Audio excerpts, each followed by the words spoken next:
नमस्ते, आदाब, सत श्री अकाल। मैं हूं सीए संकल्प कांस्टिया और स्वागत करता हूं पूरे होश और जोश के साथ आप सबका इस सेशन में on strategic cost management and performance evaluation. क्या आप कुछ नया सीखने के लिए तैयार है? तो चलो then let's get started. Okay, so कल का लेक्चर जो इंट्रोडक्शन वाला लेक्चर था, वहां पे अपन लोग ने समझने की कोशिश की कि कैसे स्ट्रेटेजिक कॉस्ट मैनेजमेंट एक बहुत ही क्रूशियल, एक बहुत ही स्ट्रेटेजिक सब्जेक्ट है अपने फ्यूचर के लिए। जैसा मैंने आपको कहा कि आईसीएआई चाहता है कि वो आपको उस तरह ट्रेन करे कि आप एक एमबीए के लेवल की तरह सोच सके, and that is the intent of this subject. So advance management accounting से लेकर अब strategic cost management performance evaluation for full 100 marks. तो कल अपन लोग ने समझा कि टोटल 12 चैप्टर्स है अपने, करेक्टा? सर एक भी चैप्टर याद नहीं है? अरे मत रखो याद भाई, वो तो जैफे जैफे चैप्टर आते जाएंगे वैफे वैफे सब याद भी आते जाएगा। एंड वो 12 चैप्टर्स के साथ अपने को ये भी पता चला कि भाई पेपर पैटर्न कैसा है। 100 मार्क्स का पेपर पैटर्न है।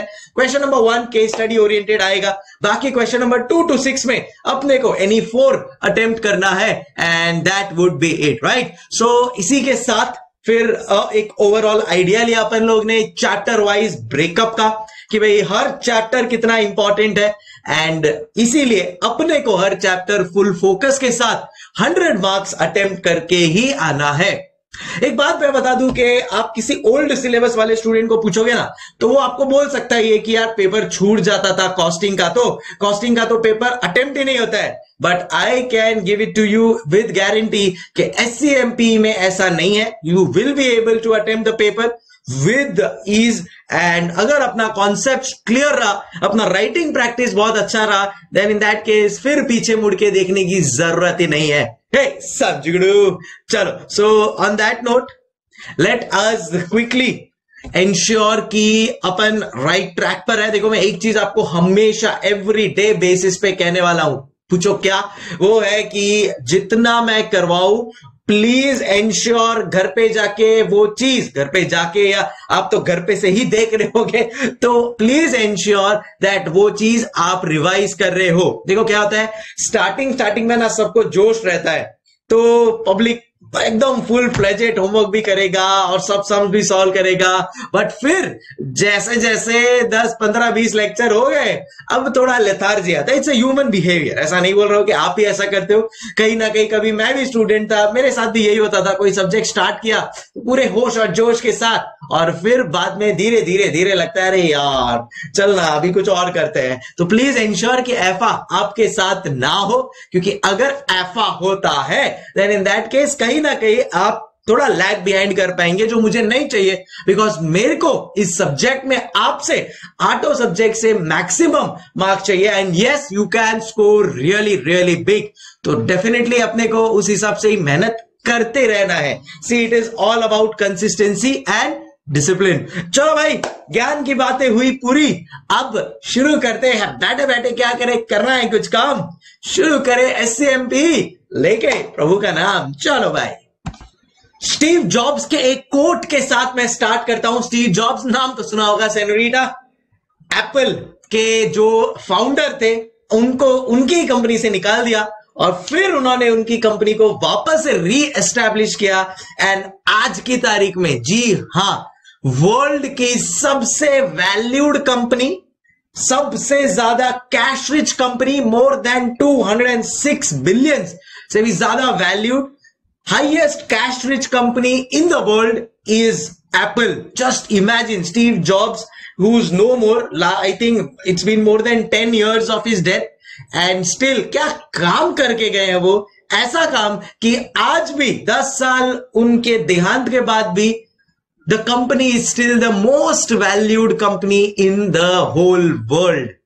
Just imagine, ऐसा कुछ करना चाहिए कि यार मतलब 10 साल के बाद भी आज भी दुनिया आपके पद चिन्हों पर चले, आज भी दुनिया आपकी बातें करे। उनका एक कोट मैं कहूंगा, एक मोटिवेशन मेरे लिए भी आपके लिए भी। वो कहते थे that you have to be burning with a desire If you are passionate enough, you will definitely succeed in all your ventures. So ये चीज अपने को भी ध्यान में रखना है। फिलहाल अपने लिए क्या वेंचर है कि फटाफट सीए फाइनल का एग्जाम्स क्लियर कर ले और एक चार्टर्ड अकाउंटेंट बन जाए। बट ऐसी छवि छोड़ो जैसे स्टीव जॉब्स ने छोड़ी थी, दैट आज भी दुनिया उनके लीडरशिप लेसन्स को फॉलो करता है। आप किसी भी लीडर का कोट सुनना या कभी उनके इंटरव्यू सुनना, हर तीसरा या चौथा लीडर आपको यही बोलेगा कि उनके इंस्पिरेशन कौन है, स्टीव जॉब्स। मैं तो उनको अपना गुरु मानता हूं, मैं तो उनकी बुक्स भी पढ़ चुका हूं। एंड क्या बताऊं, आने वाले टाइम में जब अपन कॉस्टिंग पढ़ने वाले हैं तो एप्पल ने क्या क्या मैन्युफैक्चरिंग में पॉजिटिविटीज की है वो सब भी मैं आप लोग के साथ बहुत जल्द डिस्कस करूंगा। बहरहाल स्टार्ट करते हैं सीए फाइनल सीएमपी कॉस्टिंग। अब मैं कोई चैप्टर को स्टार्ट करूं उसके पहले मैं आप लोग के साथ कुछ चीजें डिस्कस करना चाहता हूं। सबसे पहले आप लोगों को मैं बताना चाहता हूं मेरे पढ़ाने का तरीका। तो मेरे पढ़ाने का तरीका एकदम सिंपल एंड स्ट्रेट फॉरवर्ड है। तो मैंने आपको पहले भी कहा था, the teaching methodology that I use is very clear, एकदम स्ट्रेट फॉरवर्ड, एकदम simple but interesting at the same time. तो क्या करेंगे अपन, तो सबसे पहली चीज जो मैं आपको करूंगा वो है, कोई भी चीज सिखाने के पहले मैं आपको एक एग्जाम्पल दूंगा, एक प्रैक्टिकल लाइव एग्जाम्पल दूंगा जो शायद आपकी लाइफ के साथ हुआ होगा। जी हां, तो देखो क्या होता है पता है क्या, कोई भी एग्जाम्पल होता है जो अपनी लाइफ के साथ हुआ होता है या कोई नरेट करे तो वो हमेशा अपने को याद रहता है कि नहीं। बचपन का भी अपने को किसी ने कोई एग्जाम्पल दिया होगा तो याद रह जाता है यार, for some reason. So I always thought कि यार एग्जाम्पल्स अगर इतने इजीली अपने को याद रह जाते हैं, एंड जैसा मैंने आपको कहा लाइव एग्जाम्पल यानी जो आपके लाइफ से भी कनेक्टेड होंगे in majority of the time, या आपने कहीं किसी और कंपनीज के लिए वो चीज देखी होगी, तो वैसा कुछ एग्जाम्पल से पहले सबसे पहले मैं आपको वो बताऊंगा। वो एग्जाम्पल आपको समझ में आ गया, फिर उससे मैं कनेक्ट करूंगा आपको एक कॉन्सेप्ट के साथ। तो एग्जाम्पल मैं जो दे रहा हूं ना, वो एग्जाम्पल उसी से रिलेटेड होगा जो कॉन्सेप्ट मैं आपको समझाना चाहता हूं। तो अपन सेकंड कनेक्शन किसका बिठाएंगे, सेकंड कनेक्शन बिठाएंगे अपन लोग कॉन्सेप्ट का। एंड एक बार कॉन्सेप्ट भी क्लियर हो गया, उसके बाद उससे related practical sums, analytical theory या केस स्टडीज जो भी करनी हो, we will be in a much better position to manage it. ठीक है, सो अपना फंडा एब्सोल्युटली क्लियर रहेगा, मतलब from first chapter till the last chapter मैं आपके दिमाग में भर दूंगा एग्जाम्पल। मतलब जब तक ये मेरा सेशन कंप्लीट होगा ना, आप एक बिजनेस मैनेजमेंट गुरु बन जाओगे, इतना मैं आप लोग को अश्योर कर सकता हूं। जी हाँ, सो क्या करेंगे अपन लोग फोकस करेंगे सबसे पहले एग्जाम्पल्स के ऊपर। जितने ज्यादा मैं आपके पास लाइव एग्जाम्पल्स, आपके लाइफ से कनेक्टेड एग्जाम्पल्स दे सकता हूं वो मैं दूंगा।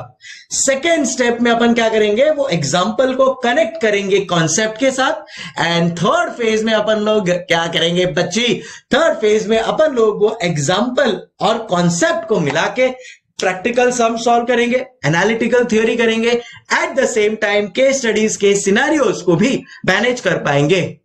सब जिगड़ू, चलो भाई, सो स्टार्ट करते हैं on that note with some basics of costing. जी हाँ, तो आज अभी मैं ये जो सेशन लेने वाला हूं उसमें मैं कोई चैप्टर के ऊपर नहीं जाऊंगा। मैं नहीं बोलूंगा आपको चलो लीन सिस्टम स्टार्ट करते हैं, ट्रांसफर प्राइसिंग स्टार्ट करते हैं, नहीं, मैं आपको पहले बताना चाहूंगा कि एग्जैक्टली क्या होता है एक बेसिक्स ऑफ कॉस्टिंग जो अपने को समझना बहुत बहुत जरूरी है, जो अनफॉर्चुनेटली, ध्यान से सुनना, अनफॉर्चुनेटली बहुत सारी कंपनीज में आज भी यूज नहीं होता है।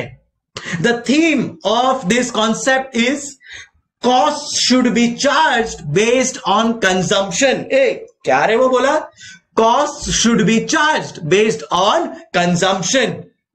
नहीं समझे? चलो, जैसा मैंने आपको कहा था कि पहले अपन क्या करेंगे, एग्जाम्पल लेंगे और एग्जाम्पल को फिर जो अभी मैंने आपको कॉन्सेप्ट बताया उसके साथ कनेक्ट करेंगे। तो आइए सबसे चलते हैं पहले वाले एग्जाम्पल की ओर। ओके, सो एग्जाम्पल नंबर 1 कुछ ऐसा है जहां पे मुझे 3 फ्रेंड्स चाहिए। चलो, आपके कोई 3 फ्रेंड्स का नाम बता दो।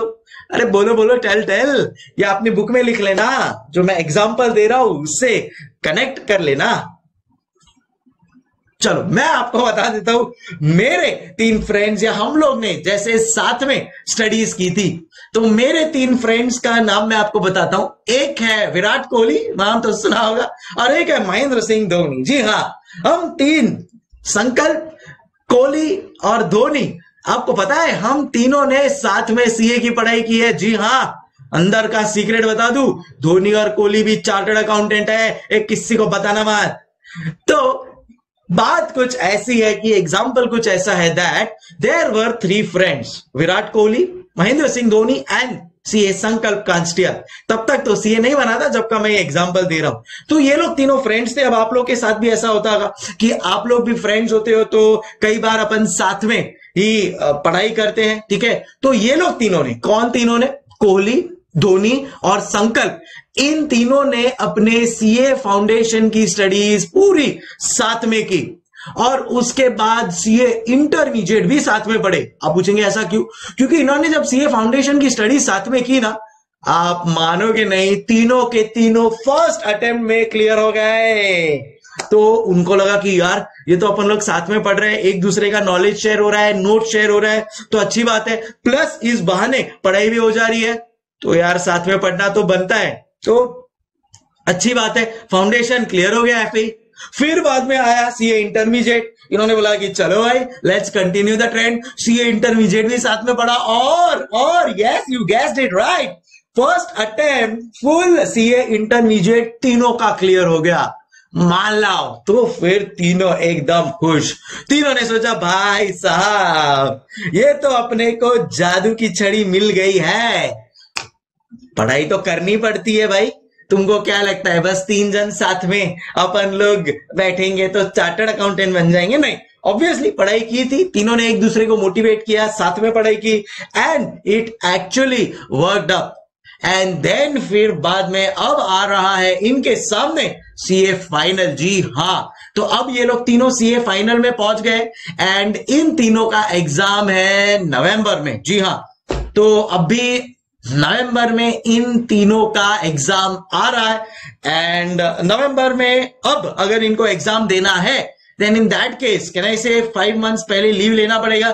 मैं आपको बता दूं, मैं भी नवंबर अटेम्प्ट वाला स्टूडेंट हूं। अरे मेरा ही तो एग्जाम्पल चल रहा है। तो हमारा जब नवंबर का अटेम्प्ट था तो हम लोग ने है ना 1 जून से हमारी स्टडीज चालू कर दी थी, तब से लीव ले लिया था। तो जून, जुलाई, अगस्त, सितंबर, अक्टूबर, ये 5 मंथ्स ऑफ डेडिकेटेड लीव लिया था हम लोग ने, और ये लीव के टाइम पे मतलब दबा के पढ़ाई की, and thankfully we cleared the exams. वो अब आपको पता चलेगा। सो यहां पे अब ये लोग तीनों फ्रेंड्स है। अब क्या चल रहा है? जून चल रहा है। क्या चल रहा है? जून। एंड एग्जाम्स कब है? नवंबर में है। तो 1 जून से लेकर, तो जून से नवंबर तो भाई दबा के पढ़ाई करनी है अपने को। सो हम लोग तीनों ने अब तो प्लान कर ही लिया था इस बार कि साथ में ही पढ़ाई करनी है, and we were very very clear कि बॉस 1 जून से लीव ले लेंगे। मैं भी आपको बता रहा हूं, देखो 4 महीने का ऑफिशियल लीव मिलता है, आप कैसे भी करके 5 महीने का लीव ले लेना एटलीस्ट। अगर आप मेरे जैसे एवरेज स्टूडेंट हो देन इन दैट केस अपने को थोड़ा, एवरेज लोग को थोड़ा एक्स्ट्रा एफर्ट लगता है बॉस, है ना भाई। कुछ लोग होते हैं जो एकदम सुपर स्मार्ट होते हैं, एक बार पढ़ लिया सब दिमाग में घुस गया। अपने को तो 2 या 3 रिवीजन चाहिए, मेरे को तो 2-3 रिवीजन चाहिए, तब जाके भेजे में क्लियर होता है। तो मैं तो पहले से I was very very much clear कि 5 महीने का लीव मेरे को लेना है, एंड वो 5 मंथ्स फिर पूरा जान लगा देना है मेरे को। Please have that approach with you as well. So बात कुछ ऐसी है कि नवंबर में हमारा एग्जाम था, 1 जून को हम लोग ने सोचा स्टार्ट करते हैं। अब फाउंडेशन और इंटर साथ में किया है, तो ये बार तो हम छोड़ेंगे नहीं। तो साथ में हम लोग ने देखा कि भाई मेरा घर खाली था, एक्स्ट्रा घर था, तो हमने बोला कि चलो यार वहां पे चलते हैं, वहां पे पढ़ाई करते हैं। तो हम लोग तीनों मॉर्निंग 7 AM रिलीजियसली वहां पे पहुंच जाते थे, एंड रात को 10:30-11 तक साथ में पूरा पढ़ाई। जब प्रैक्टिकल करना है तो इंडिविजुअली कर लिया, थ्योरी करना है तो साथ में कर लिया, एक दूसरे को क्वेश्चन एंड आंसर पूछ लिया, थ्योरीज पूछ लिया, कुछ डाउट्स है तो क्लियर कर दिया। ऐसे करके फुल फ्लेजेड इज्जत वाला स्टडीज। देखो मैंने भी बहुत सारा ग्रुप स्टडीज किया है, तो उसमें टाइम पास भी बहुत होता है, but we were very sure this time के नहीं भाई, अभी अपना लास्ट आखिरी पड़ाव है सीए फाइनल एंड अब तक फर्स्ट अटेम्प्ट क्लियर किए हैं, तो यार क्यों अब अपना इतना अच्छा ट्रैक रिकॉर्ड तोड़ना है? क्या बोलते हो? देखो मैं क्या बोलता हूं, सीए फाइनल है ना मेरे हिसाब से सबसे इंपॉर्टेंट होता है। क्यों बताता हूं, देखो सीए फाउंडेशन का जो रैंक है या जो उसका एक धूम है वो इंटर तक रहता है। इंटर का जो रैंक है या इंटर की जो धूम है वो आपके आर्टिकलशिप या मैक्सिमम फाइनल तक रहेगी। बट सीए फाइनल में अगर आप फर्स्ट अटेम्प्ट क्लियर होते हो एंड सीए फाइनल में अगर रैंक आता है ना, वो आप जिंदगी भर कैरी करोगे, क्योंकि ये जो लास्ट एग्जाम दे रहे हो आप, अब ये लास्ट एग्जाम में अगर आपको रैंक आया या इन that case you have cleared with the best marks, it will stay with you with the rest of your life. तो इसके लिए मैं बोल रहा हूं भाई बहुत मेहनत कर लो, जान लगा दो इस एग्जाम के लिए। बहरहाल हमारे ऊपर आ जाओ, हमने भी ऐसा ही कुछ जान लगाने का पूरा प्लान कर लिया था। 1 जून से स्टडीज चालू किया, जैसा मैंने कहा कि एक रूम खाली था, वहां पे मॉर्निंग 7 से रात को 11 बजे तक फुल फ्लेजेड स्टडीज स्टार्ट कर दी हम लोग ने। तो अब एकदम स्टडीज फुल जोर शोर में चल रही है एंड बीच बीच में बहुत सारे ये भी आते हैं रुकावट। फॉर एग्जांपल बीच में आता है अगस्त में कई रक्षाबंधन आ जाता है, या फिर से कभी गणेश चतुर्थी आ गई, कभी ईद आ गई, कभी बीच में अपना दिवाली आ गई। So there were a lot of festivals in between as such, but we were very सख्त on us. We were very clear कि नहीं बॉस, पढ़ाई करना है तो पढ़ाई करना ही है।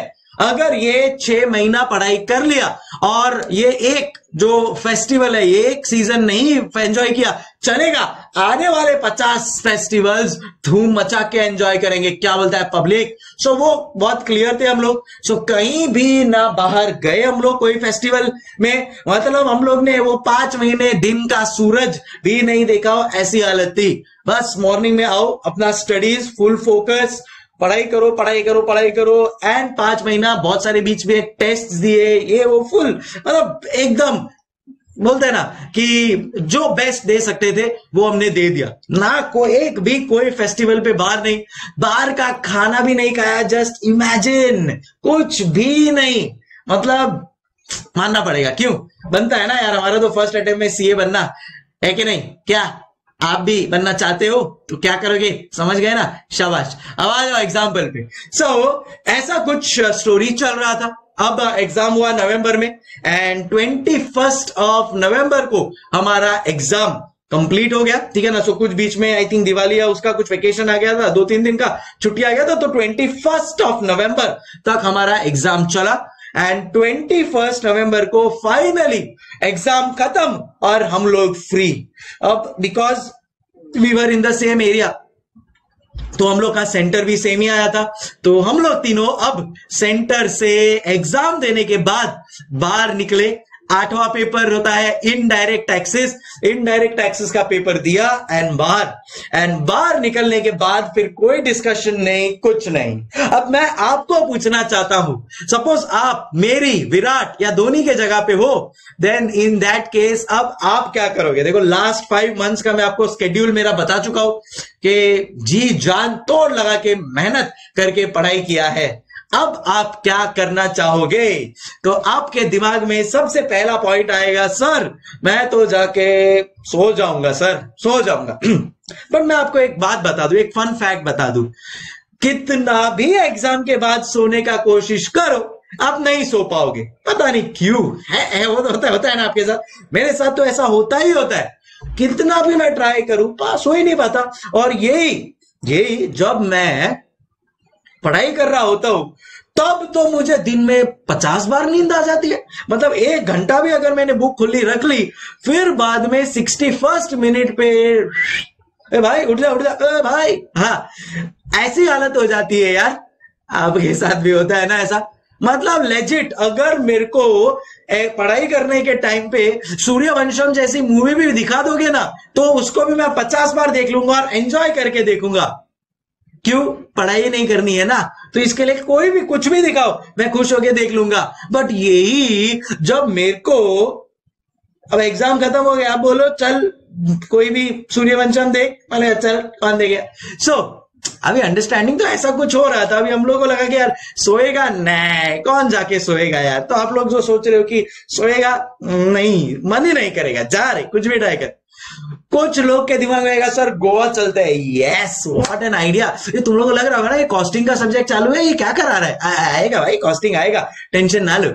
तो मैं और एक दिमाग में आया कि चलो यार सर गोवा चलते हैं ना यार, सब लोग बहुत दिन हो गए यार, अपन घर पे ही बैठे हुए हैं यार, बनता है अभी तो। और सीए फाइनल मतलब अभी मैच्योर्ड लोग हैं अपन यार, 21 एज है, तो घर वाले भी ज्यादा टेंशन नहीं, बोलने नहीं चाहिए कुछ, इतना पढ़ाई करते हुए उन्होंने भी अपने को देखा है। मैं तो एक्चुअली गया भी था, सच्ची सच्ची बात बोलता हूं मैं, आपकी कसम मेरी कसम, सीए फाइनल के एग्जाम के 2 दिन बाद मैं गोवा गया था। जी हाँ, wow, that was the best vacation, because अब लाइफ में कोई टेंशन ही नहीं था। एग्जाम जो अपना बेस्ट देना था दे दिया, अब रिजल्ट जो भी आए ऊपर वाले के ऊपर छोड़ दिया। सो मजा आया था। हम लोग भी फ्रेंड्स, सीए फाइनल के फ्रेंड्स, हम लोग 5 दिन के लिए गए थे at the best of time. तो डेफिनेटली आप लोग भी अगर फर्स्ट अटेम्प्ट सीए फाइनल का दोगे ना, उसके बाद गोवा अगर नहीं गए ना, तो आपकी जिंदगी बर्बाद है, मतलब आप जिए नहीं लाइफ में। तो प्लीज अभी से प्लान करना चालू कर दो यार। बाकी पढ़ाई का प्लानिंग करो ना करो, ये गोवा का प्लान तो चालू कर ही सकते हो, क्यों? चलो, सो गोवा भी आप जाओगे तो 2-3 दिन बाद जाओगे ना भाई, कौन सा आज ही अभी एग्जाम देके बाहर निकले हो और सीधा चलो गोवा चले, ऐसा तो होगा नहीं। तो अब क्या करें? देखो एग्जाम 2 to 5 होता है, आपको अगर एग्जाम का टाइम पता होगा तो 2 to 5 है, कभी कभी इंस्टीट्यूट 3 to 6 रखती है। तो ऐसा समझ लो हमारा एग्जाम 3 to 6 था। अब एग्जाम देके जस्ट बाहर निकले हैं और अब हम लोग यही सोच रहे हैं। तो विराट ने बोला यार चलना सो जाते हैं यार, तो हम लोग ने बोला नहीं यार अभी थोड़ी नींद आएगा। धोनी ने बोला चलो यार गोवा चलते हैं चिकू, तो गोवा भी यार अभी फिलहाल तो 2-3 दिन बाद जाएंगे ना।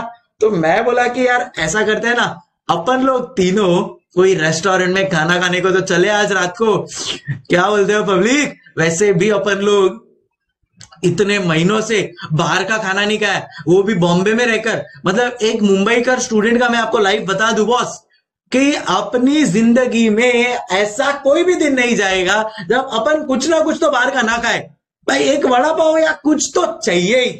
ऐसे लोग होते हुए भी, मतलब मेरी जिंदगी में मैं आपको बता दूं, मुझे तो खाने पीने का इतना शौक है भाई साहब, भाई गॉड की कसम, कि मैं रह ही नहीं सकता बाहर का खाना खाए बिना। रोज कुछ ना कुछ तो मैं खा ही लूंगा, मतलब मैं तो जीता ही हूं खाने के लिए। वाह वाह, मेरे मुंह में पानी आ गया। तो एनी विच केस, ऐसे इंसान ने 5 महीना बाहर का नहीं खाया। बोलोगे क्यों नहीं खाया 5 महीना बाहर का? क्योंकि यार देखो पढ़ाई करना था। अब अगर बाहर का कुछ खाया एंड कभी कुछ पेट गड़बड़ या हुआ, टाइम वेस्ट नहीं होना चाहिए। एक दिन भी इंपॉर्टेंट होता है, एक घंटा इंपॉर्टेंट होता है वो टाइम पे। तो मैं I was very sure about that. तो कुछ भी नहीं खाया यार। अब मुझे लग रहा है यार, मतलब जो खाना है वो खा सकते हैं। I was really excited for it.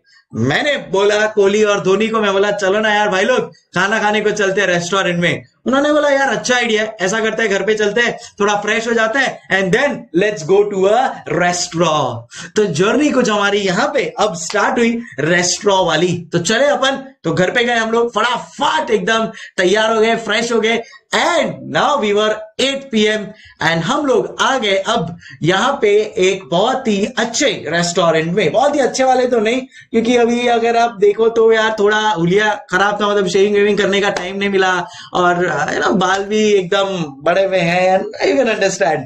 सो अब मुझे लगा कि यार चलो कोई लोकल रेस्टोरेंट में, तो हम कोई एक शिव सागर टाइप ऑफ रेस्टोरेंट में चले गए। तो हम लोग तीनों गए वहां पे, तीनों बहुत एक्साइटेड, क्योंकि तो आ गए हैं हम हमारे रेस्टोरेंट में। एंड जैसा मैंने आप लोग को कहा था कि फिलहाल तो हम लोग शिव सागर वाले रेस्टोरेंट में ही जाकर खुश है, फिर बाद में जाएंगे कोई लाउंज वाउंज में यार, गोवा वोवा भी चलेंगे। बट एज ऑफ नाउ तो we are here at Shiv Sagar restaurant. तो ऑब्वियसली हमारे घर के पास में ही था, बिकॉज हमको जल्दी से तैयार होके आना था, भूख लग रही थी, बाहर के खाने की बहुत एक्साइटमेंट थी। तो हम लोग तीनों आ गए। तो अब यहाँ पे हम लोग तीनों बैठे हैं। कौन कौन है? मिस्टर संकल्प है, मिस्टर विराट कोहली एंड महेंद्र सिंह धोनी, तीनों आ गए हैं, तीनों वेरी गुड फ्रेंड्स। ये फाइनल का अब उन्होंने पेपर कुछ डिस्कस नहीं करना है बॉस, छोड़ो कल की बातें, कल की बात पुरानी, जो हो गया वो खत्म। अब ऑब्वियसली वेटर आया, वेटर ने पूछा कि सर आप क्या लेना चाहेंगे, तो भाई बट ऑब्वियस है, सबसे पहले तो अपन लोग सूप्स एंड स्टार्टर्स से ही स्टार्ट करते हैं। तो हमने तीनों ने एक दूसरे के साथ डिस्कशन किया कि भाई क्या ऑर्डर करना चाहिए। तो मैंने तो बोला यार मेरे को तो मनचाओ सूप चाहिए भाई। ना विराट भाई बोला कि मैं तो जस्ट अ मोमेंट, हाँ भाई विराट भाई बोला अपना कि मुझे तो यार टोमेटो सूप चाहिए। तो फिर धोनी बोला यार देखो कैसा है, फ्रेंड्स के साथ जाते हैं तो अपन लोग है ना जानबूझ के थोड़ा अलग अलग ऑर्डर करते हैं ताकि एक दूसरे से भी थोड़ा और खा सके, है कि नहीं। मैंने आपको बोला था एग्जाम्पल आपकी लाइफ के साथ कनेक्टेड होगा, आप लोग भी गए होगे ना अपने फ्रेंड्स के साथ, तो ऐसा ही कुछ किया होगा। तो मैंने बोला मंचाओ सूप, विराट ने बोला he will have tomato soup, MSD ने बोला कि he will have sweet corn soup, पता है ना sweet corn soup, clear soup भी बोलते हैं उसको। तो that is what MSD will have. तो यहां पे सबसे पहले स्टार्ट होता है सूप्स एंड स्टार्टर से। सो क्या ऑर्डर किया संकल्प ने? संकल्प ने ऑर्डर किया मंचाओ। मुंह में पानी आया सर। विराट ने ऑर्डर किया टोमेटो सूप एंड एमएसडी हमारे शेर ने ऑर्डर किया है स्वीट कॉर्न। चलो ठीक है, सो ये ऑर्डर हो गया, वी वर हैप्पी। अभी हम लोग कंफ्यूज थे कि और कुछ स्टार्टर में मंगाए या मेन कोर्स ही मंगा ले। मेन कोर्स में भी धोनी बोल रहे हैं कि नहीं यार मेरे को तो चपाती चाहिए, विराट बोल रहे हैं नहीं यार मेरे को तो दाल चावल चाहिए, मैं कुछ और सोच रहा हूं। तो we were like zapped and confuse, क्योंकि इतने दिन से खाया नहीं ना, तो लग रहा है सब कुछ एक ही दिन में खा ले। तो फिर बाद में एमएसडी ने एक बहुत अच्छा आइडिया दिया। धोनी बोला कि ऐसा करते हैं ना यार चिको, अपन लोग है ना क्या करते हैं थाली ऑर्डर कर लेते हैं। और थाली में आप लोगों ने थाली खाई है कभी? तो थाली में तो सब आता है, चपाती भी आती है, पूरी भी आता है, 2-3 सब्जी आएगी, दाल आ जाएगा, there is curd, there is mithai होती है, गुलाब जामुन होता है, पापड़ होता है, अचार, सब कुछ मिल जाएगा। तो वी वर लाइक ये अच्छा आइडिया है यार, डन। सो हमने सोचा कि चलो अब हम मेन कोर्स में क्या ऑर्डर करेंगे। तो मेन कोर्स में हम लोग ने ऑर्डर किया थाली। तो मैंने ऑर्डर किया गुजराती थाली, विराट कोहली ने ऑर्डर किया Punjabi thali, let's order something different no, and MSD ने ऑर्डर किया राजस्थानी थाली। सो ये 3 थाली हम लोग ने ऑर्डर कर दी एंड देन अब हो गया, मतलब सब कुछ था वो थाली में and we were feeling really really happy. Taste buds को, पेट को बड़ी ही राहत मिली। अब हो गया, खाना हो गया, अब क्या करें। तो हमने सोचा कि चलो यार थोड़ा आइसक्रीम भी मंगवा लेते हैं यार, मुझे तो बहुत पसंद है। तो मैंने ही बोला, तो वेटर को बुलाया, मैं बोला भाई आइसक्रीम बताओ कौन सी अच्छी है सबसे बेस्ट। तो उसने बोला सर सबसे बेस्ट तो हमारे यहाँ पे सिजलिंग ब्राउनी है। मैंने कहा मैं तो भाई बेस्ट ही खाऊंगा, तो मुझे तो चाहिए सिजलिंग ब्राउनी। विराट बोला कि यार नहीं मुझे ब्राउनी इतना वो सब नहीं चाहिए, मुझे तो एकदम सिंपल प्लेन वनीला लेकर आ जा। तो हमारे विराट भाई ने बोला कि यार मेरे को तो वनीला भी चलेगा। धोनी बोला कि यार चीकू मेरा तो थोड़ा जो गला है ना वो बैठा हुआ है, मुझे ना टॉन्सिल्स का प्रॉब्लम है और मेरे को नहीं चाहिए कि अभी एग्जाम खत्म हुआ है और अभी मैं वापस बेड पे आ जाऊं। तो मुझे चाहिए कि यार मैं आइसक्रीम ना खाऊं तो बेटर है, क्योंकि अगर मैंने आइसक्रीम खा ली और ये टॉन्सिल्स बढ़ गया देन इन दैट केस मेरा तो स्यापा हो जाएगा यार। फिर बाद में कहां पे भी वापस से यार सब डॉक्टर के पास जाए, अभी तो वेकेशन है, एंजॉय करना है। तो धोनी ने बोला यार मैं तो कुछ भी ऑर्डर नहीं करने वाला हूं यार। तो ऐसा कुछ हुआ। अब यहाँ पे एसके, वीके, एमएसडी खा लिया, तीनों ने अपने हिसाब से आइसक्रीम भी खा लिया। अब क्या, अब आ गया हमारा वेटर, बोले सर और कुछ? हमने बोला नहीं भैया अब तुम लेकर आ जाओ बिल। और ऑब्वियसली सॉफ और वो सब चीज वो लेकर आया एंड साथ में वो लेकर आया बिल। तो उसने ऑब्वियसली कैलकुलेट करना स्टार्ट किया फटाफट। तो उसने कैलकुलेट किया कि भाई देखो टोटल सूप का कितना हो रहा है। तो उसने कैलकुलेट किया कि सूप में मंचाओ सूप कितने का आता है, आप बताओ। कैन आई से 150 का आता है। टोमेटो सूप कितने का होता होगा, अप्रोक्सीमेटली 100 का। और स्वीट कॉर्न में तो होता ही क्या है, उसका तो क्या ही चार्ज लगेगा। ठीक है भाई 75 रुपीज दे दिया। फिर बाद में आ गए अपने थाली। अब थाली का उनका फिक्स्ड प्राइस था भाई, थाली का उनका फिक्स प्राइस के भाई हम लोग का थाली फिक्स्ड है 300, 300 एंड 300। तो यहाँ पे 150 प्लस 100 250 प्लस 75 वो था 325, यहां पे आ गया 900 एंड लास्ट में था मेरा आइसक्रीम। अच्छा, ये आइसक्रीम जो अपन लोग ने सिजलिंग ब्राउनी और वनीला और मंगाया उसका कितना है, तो सिजलिंग ब्राउनी का है 150, वनीला का है अप्रोक्सीमेटली 80 रुपीज एंड तो कुछ है ही नहीं, तो टोटल हो गया ये 230। तो फटाफट इन्होंने भाई जो वेटर है, वेटर ये कैलकुलेशन कर रहा था और लेकर आया, तो 1200 एंड 1400 एंड 1455 रुपीज का बिल हुआ। देख लेना भाई, थोड़ा बहुत कैलकुलेशन ऊपर नीचे हो सकता है, तो 1200 और 200 1400 1455, ठीक है। तो ये बिल आया। अब आप मेरे को बताओ कि क्या ये बिल एक ही आदमी भरता है तुम लोग जब बाहर खाने को जाते हो, या इसको डिवाइड करते हो? सच्चे अच्छे बोलो। सर सीधी बात है, 3 जन गए हैं, सीधी सी बात है सर, 3 जन गए हैं तो ये डिवाइड बाय 3 हो जाएगा। तो हम लोग ने डिवाइड बाय 3 कर दिया। हमने सोचा कि चलो थोड़ा टिप भी दे देते हैं यार, दिल बड़ा रखते हैं, अब तो अपन चार्टर्ड बनने वाले 2 महीने बाद बॉस। तो हमने सोचा कि चलो 45 रुपीज का टिप भी ऐड कर देते हैं, तो टोटल हो जाएगा अपना 1500 और 1500 हम लोग है 3 लोग, सो डिवाइड बाय 3 हमारे एक एक के पाती में आ जाता है 500 पर पर्सन। तीनों ने 500 का नोट निकाला, हमारा जो वेटर था उसको दे दिया 500 500 500 देके, बोला भाई टोटल ले जाओ एंड पूरा का पूरा रख लो, कुछ चेंज मत लाना, दिल बड़ा है हमारा, तेरे भाई का दिल बड़ा है। सो 1500 रुपीज हुआ टोटल, 500 दिया और लेकर निकल गए। अब जैसे ही हम लोग बाहर निकले, हमारा जो संकल्प दिख रहा ना एसके, वो एक्चुअली मारवाड़ी आदमी है, तो वो मन ही मन में बहुत खुश हो रहा था, सच्ची में भी मारवाड़ी और कर्मों में भी, तो वो खुश हो रहा था। वो सोच रहा था यार मैंने तो 600 रुपए का खा लिया, पर मेरे को देना पड़ा खाली 500। नेक्स्ट टाइम भी है ना, इन दोनों के साथ ही खाने को जाऊंगा यार, कम देने का ज्यादा खाने का। विराट सोच रहा था कि भाई ठीक है, मेरा तो टोटल 480 हुआ था, बराबर है, मैंने जो खाया उसका 480 हुआ प्लस 15 रुपया टिप का, मतलब भाई मेरे से तो 500 रुपए का खर्चा हुआ और 500 रुपया ही गया। और हमारे कप्तान साहब MSD सोच रहे थे ये खत्तियों के साथ मैं नहीं आऊंगा। ये देखो मैंने तो खाया 375 रुपीज का और सालों ने मेरे से ले लिया 500 रुपए।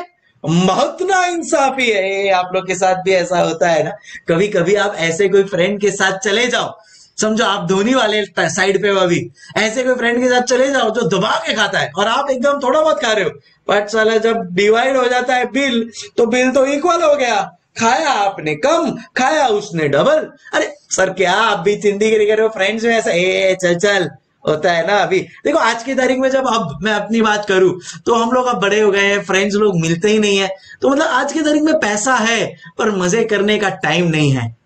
एक टाइम था आपके जैसे लेवल वाला जब मजे करने का बहुत टाइम था, बट पैसों की तंगी थी। तो ऐसा ही कुछ MSD सोच रहा था, कोई गलत नहीं इंटेंशन से सोच रहा था, बट आया उसके दिमाग में कि यार 375 का ही खाया और 500 रुपए का खर्चा हो गया।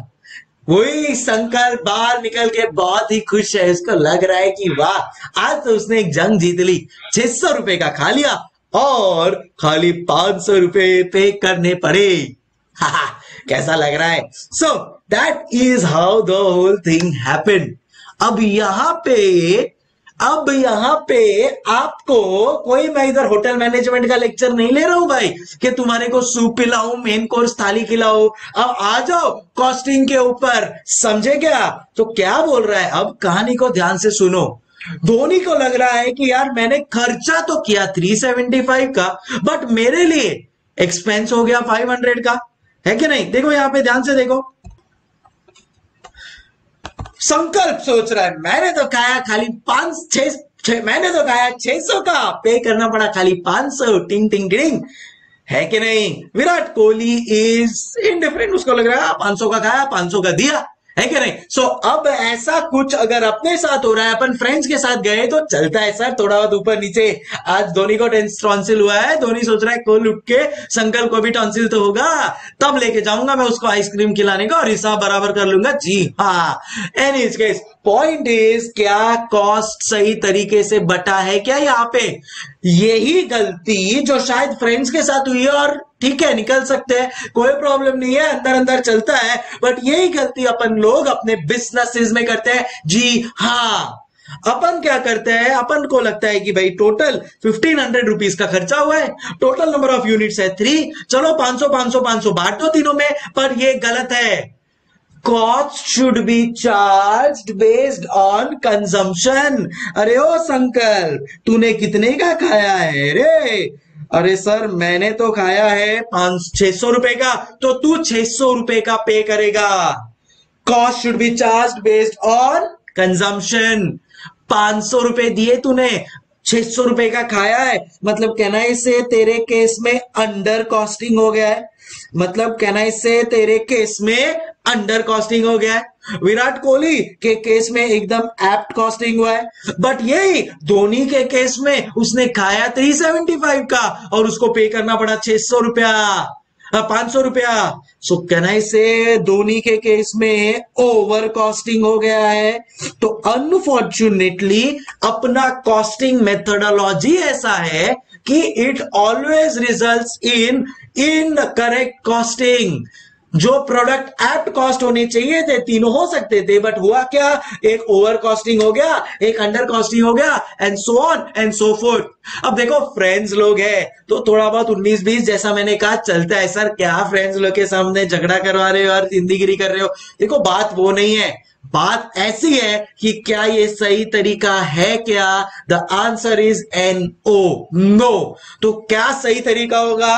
That cost should be charge based on consumption. हमेशा ये पंच लाइन, ये बेस लाइन, ये फंडामेंटल लाइन याद रखना, क्योंकि ये आने वाले 12 जो भी चैप्टर्स है, आने वाले जिंदगी भर जो चीजें है, वो सब जगह आपको ये वाले एग्जांपल्स याद आएंगे मेरे। जी हाँ, कल उठ के आप भी एंटरप्रेन्योर बनोगे, आप भी खुद का बिजनेस स्टार्ट करोगे, use these examples and base concepts, fundamental concepts for your age well. इसके लिए मैं अभी ये बता रहा हूं। आप बोलोगे यार सर इसका किस्सा हमारे उससे क्या कनेक्शन है? कनेक्शन है, समझ रहे हो? सो आगे जब चीजें कनेक्ट होगी ना तब पता चलेगा। क्या आपको ये एग्जांपल बखूबी समझ में आ गया है? क्या आप भी समझ पा रहे हैं, है कि नहीं? यस एवरीबॉडी, मैं जो भी एग्जांपल दूंगा ना वो सब जैसा मैंने आपको आपकी लाइफ से कनेक्ट होंगे, एंड आपको जिंदगी भर उसको याद रखना है। मतलब लेजिट या आपको लाइफ टाइम याद ऑटोमेटिकली रहेगा, ऐसा नहीं कि सर पे एकदम बोझ लेके याद रखना, ऑटोमेटिकली आई एम श्योर आपको ये याद रहेगा ही रहेगा। अभी अंडरस्टैंडिंग? चलो 2 मिनट दे रहा हूं, फटाफट देख लो, आपको लिखना है लिख लो। वैसे तो ये चीज मैं आपके साथ शेयर करने ही वाला हूं, still if you need you can just have it.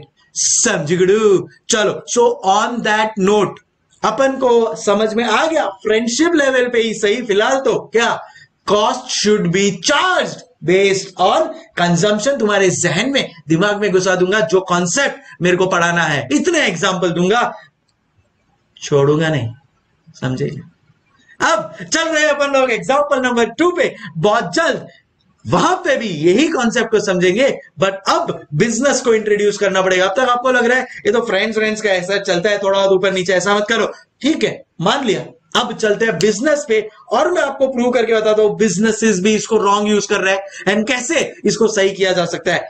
आओ, यस फिलहाल फटाफट ये 2 मिनट ले रहा हूं, कॉपी कर लो, करना है तो। सिर्फ ध्यान रखना एसके के केस में क्या हुआ है, ओवर कॉस्टिंग। एमएसडी के केस में क्या हुआ है, अंडर कॉस्टिंग। एंड अनफॉर्चुनेटली यही हो रहा है अपने भी सिस्टम में। 3 में से 2 प्रोडक्ट ओवर या अंडर कॉस्ट हो रहे हैं, मतलब 67%, 2 आउट ऑफ 3 मतलब 67% इनकरेक्ट कॉस्टिंग हो रही है अपने प्रोडक्ट्स में भी, क्योंकि अपन कॉस्ट को समझ ही नहीं पा रहे हैं, अपन कॉस्ट को सही मायने में चार्ज ही नहीं कर पा रहे हैं। समझू? चलो फटाफट ट्रेस इट आउट।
इसी के साथ चलते हैं सेकंड एग्जांपल की ओर। So second example is related to banks. जी हाँ, क्या आप लोग के पास भी बैंक अकाउंट है? ऑब्वियसली होगा, वरना आर्टिकलशिप का स्टाइपेंड जाएगा कहां? भले ही छोटा मोटा हो, मिलता तो है। सो बैंक से रिलेटेड एक, अब देखो मैंने आपको क्या बताया था कि फर्स्ट एग्जांपल वाज, चलो भाई फ्रेंड्स वाला था तो सर चलता है थोड़ा बहुत ऊपर नीचे, फ्रेंड्स में तो कोई टेंशन नहीं है। I agree, I accept, but मैं आपको बता रहा हूं कि ये सेम चीज हो रही है even in the bank scenario. Yes, and अभी मैं आप लोगों को जो एग्जांपल बताऊंगा उससे आपको खुद को क्लियर हो जाएगा। अब मेरा जो एग्जांपल है ना, that is related to ATM. क्या एटीएम से आपने कभी पैसा विड्रॉ किया? Automated teller machine. Yes yes, okay. So चलो भाई मेरा एग्जांपल में चलो, उसके पहले डू यू नो ये एटीएम आया किधर से? What gave rise to the whole concept of ATM? Any idea? मैं आपको बताता हूं, जानना चाहोगे? चलो थोड़ा सा नॉलेज बढ़ाओ अपना। ये आया पूरा का पूरा with the concept of automation.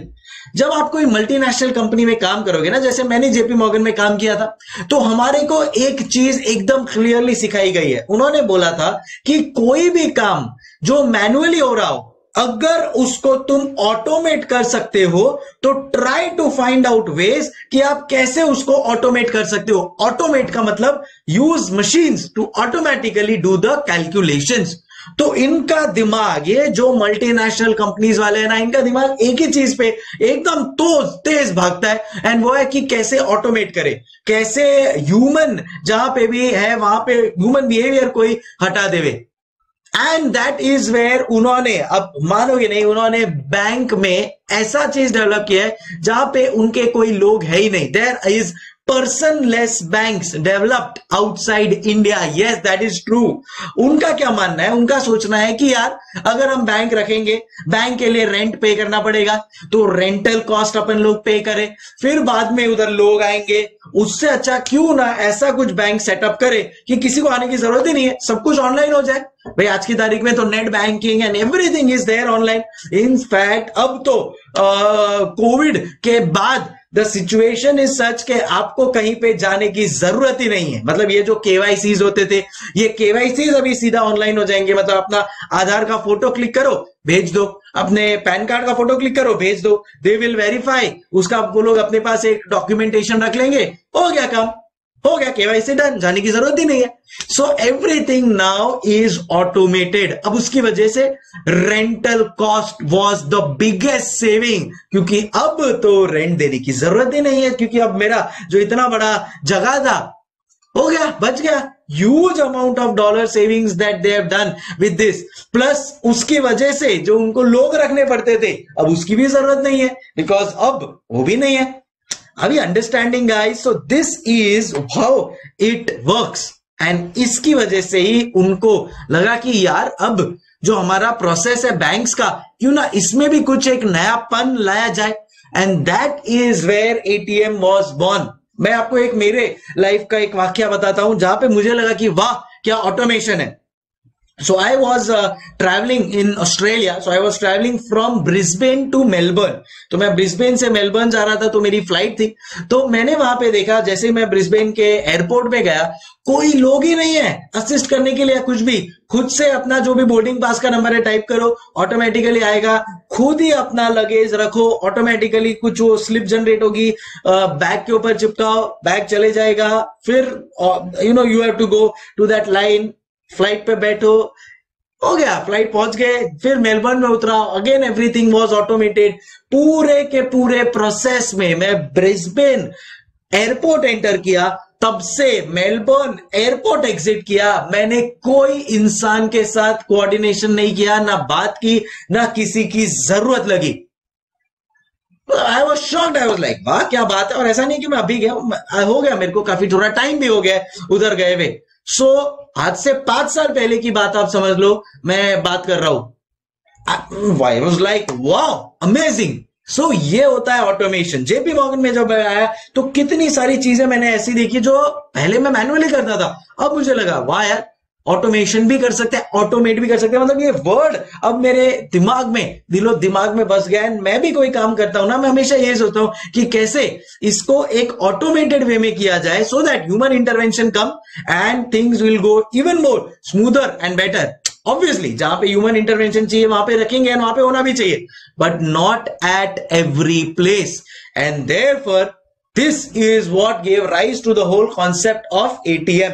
तो क्या हुआ करता था, मैं आपको बता दूं। पहले अगर आपको पता होगा, पहले के जमाने में तो कैशियर हुआ करते थे, बराबर है। सो बैंक्स होते थे एंड बैंक्स के बहुत सारे कैशियर बैठते थे। तो हर एक बैंक में 1 2 3 4 अप्रोक्सीमेटली कैशियर बैठते थे। तो क्या होता है, समझो मेरे को कैश विड्रॉ करना है तो मैं जाऊंगा, कैश देखूंगा कि भाई अच्छा भाई मेरे को चेक दूंगा उनको, मेरे को कैश चाहिए, कैश विड्रॉ कर लूंगा।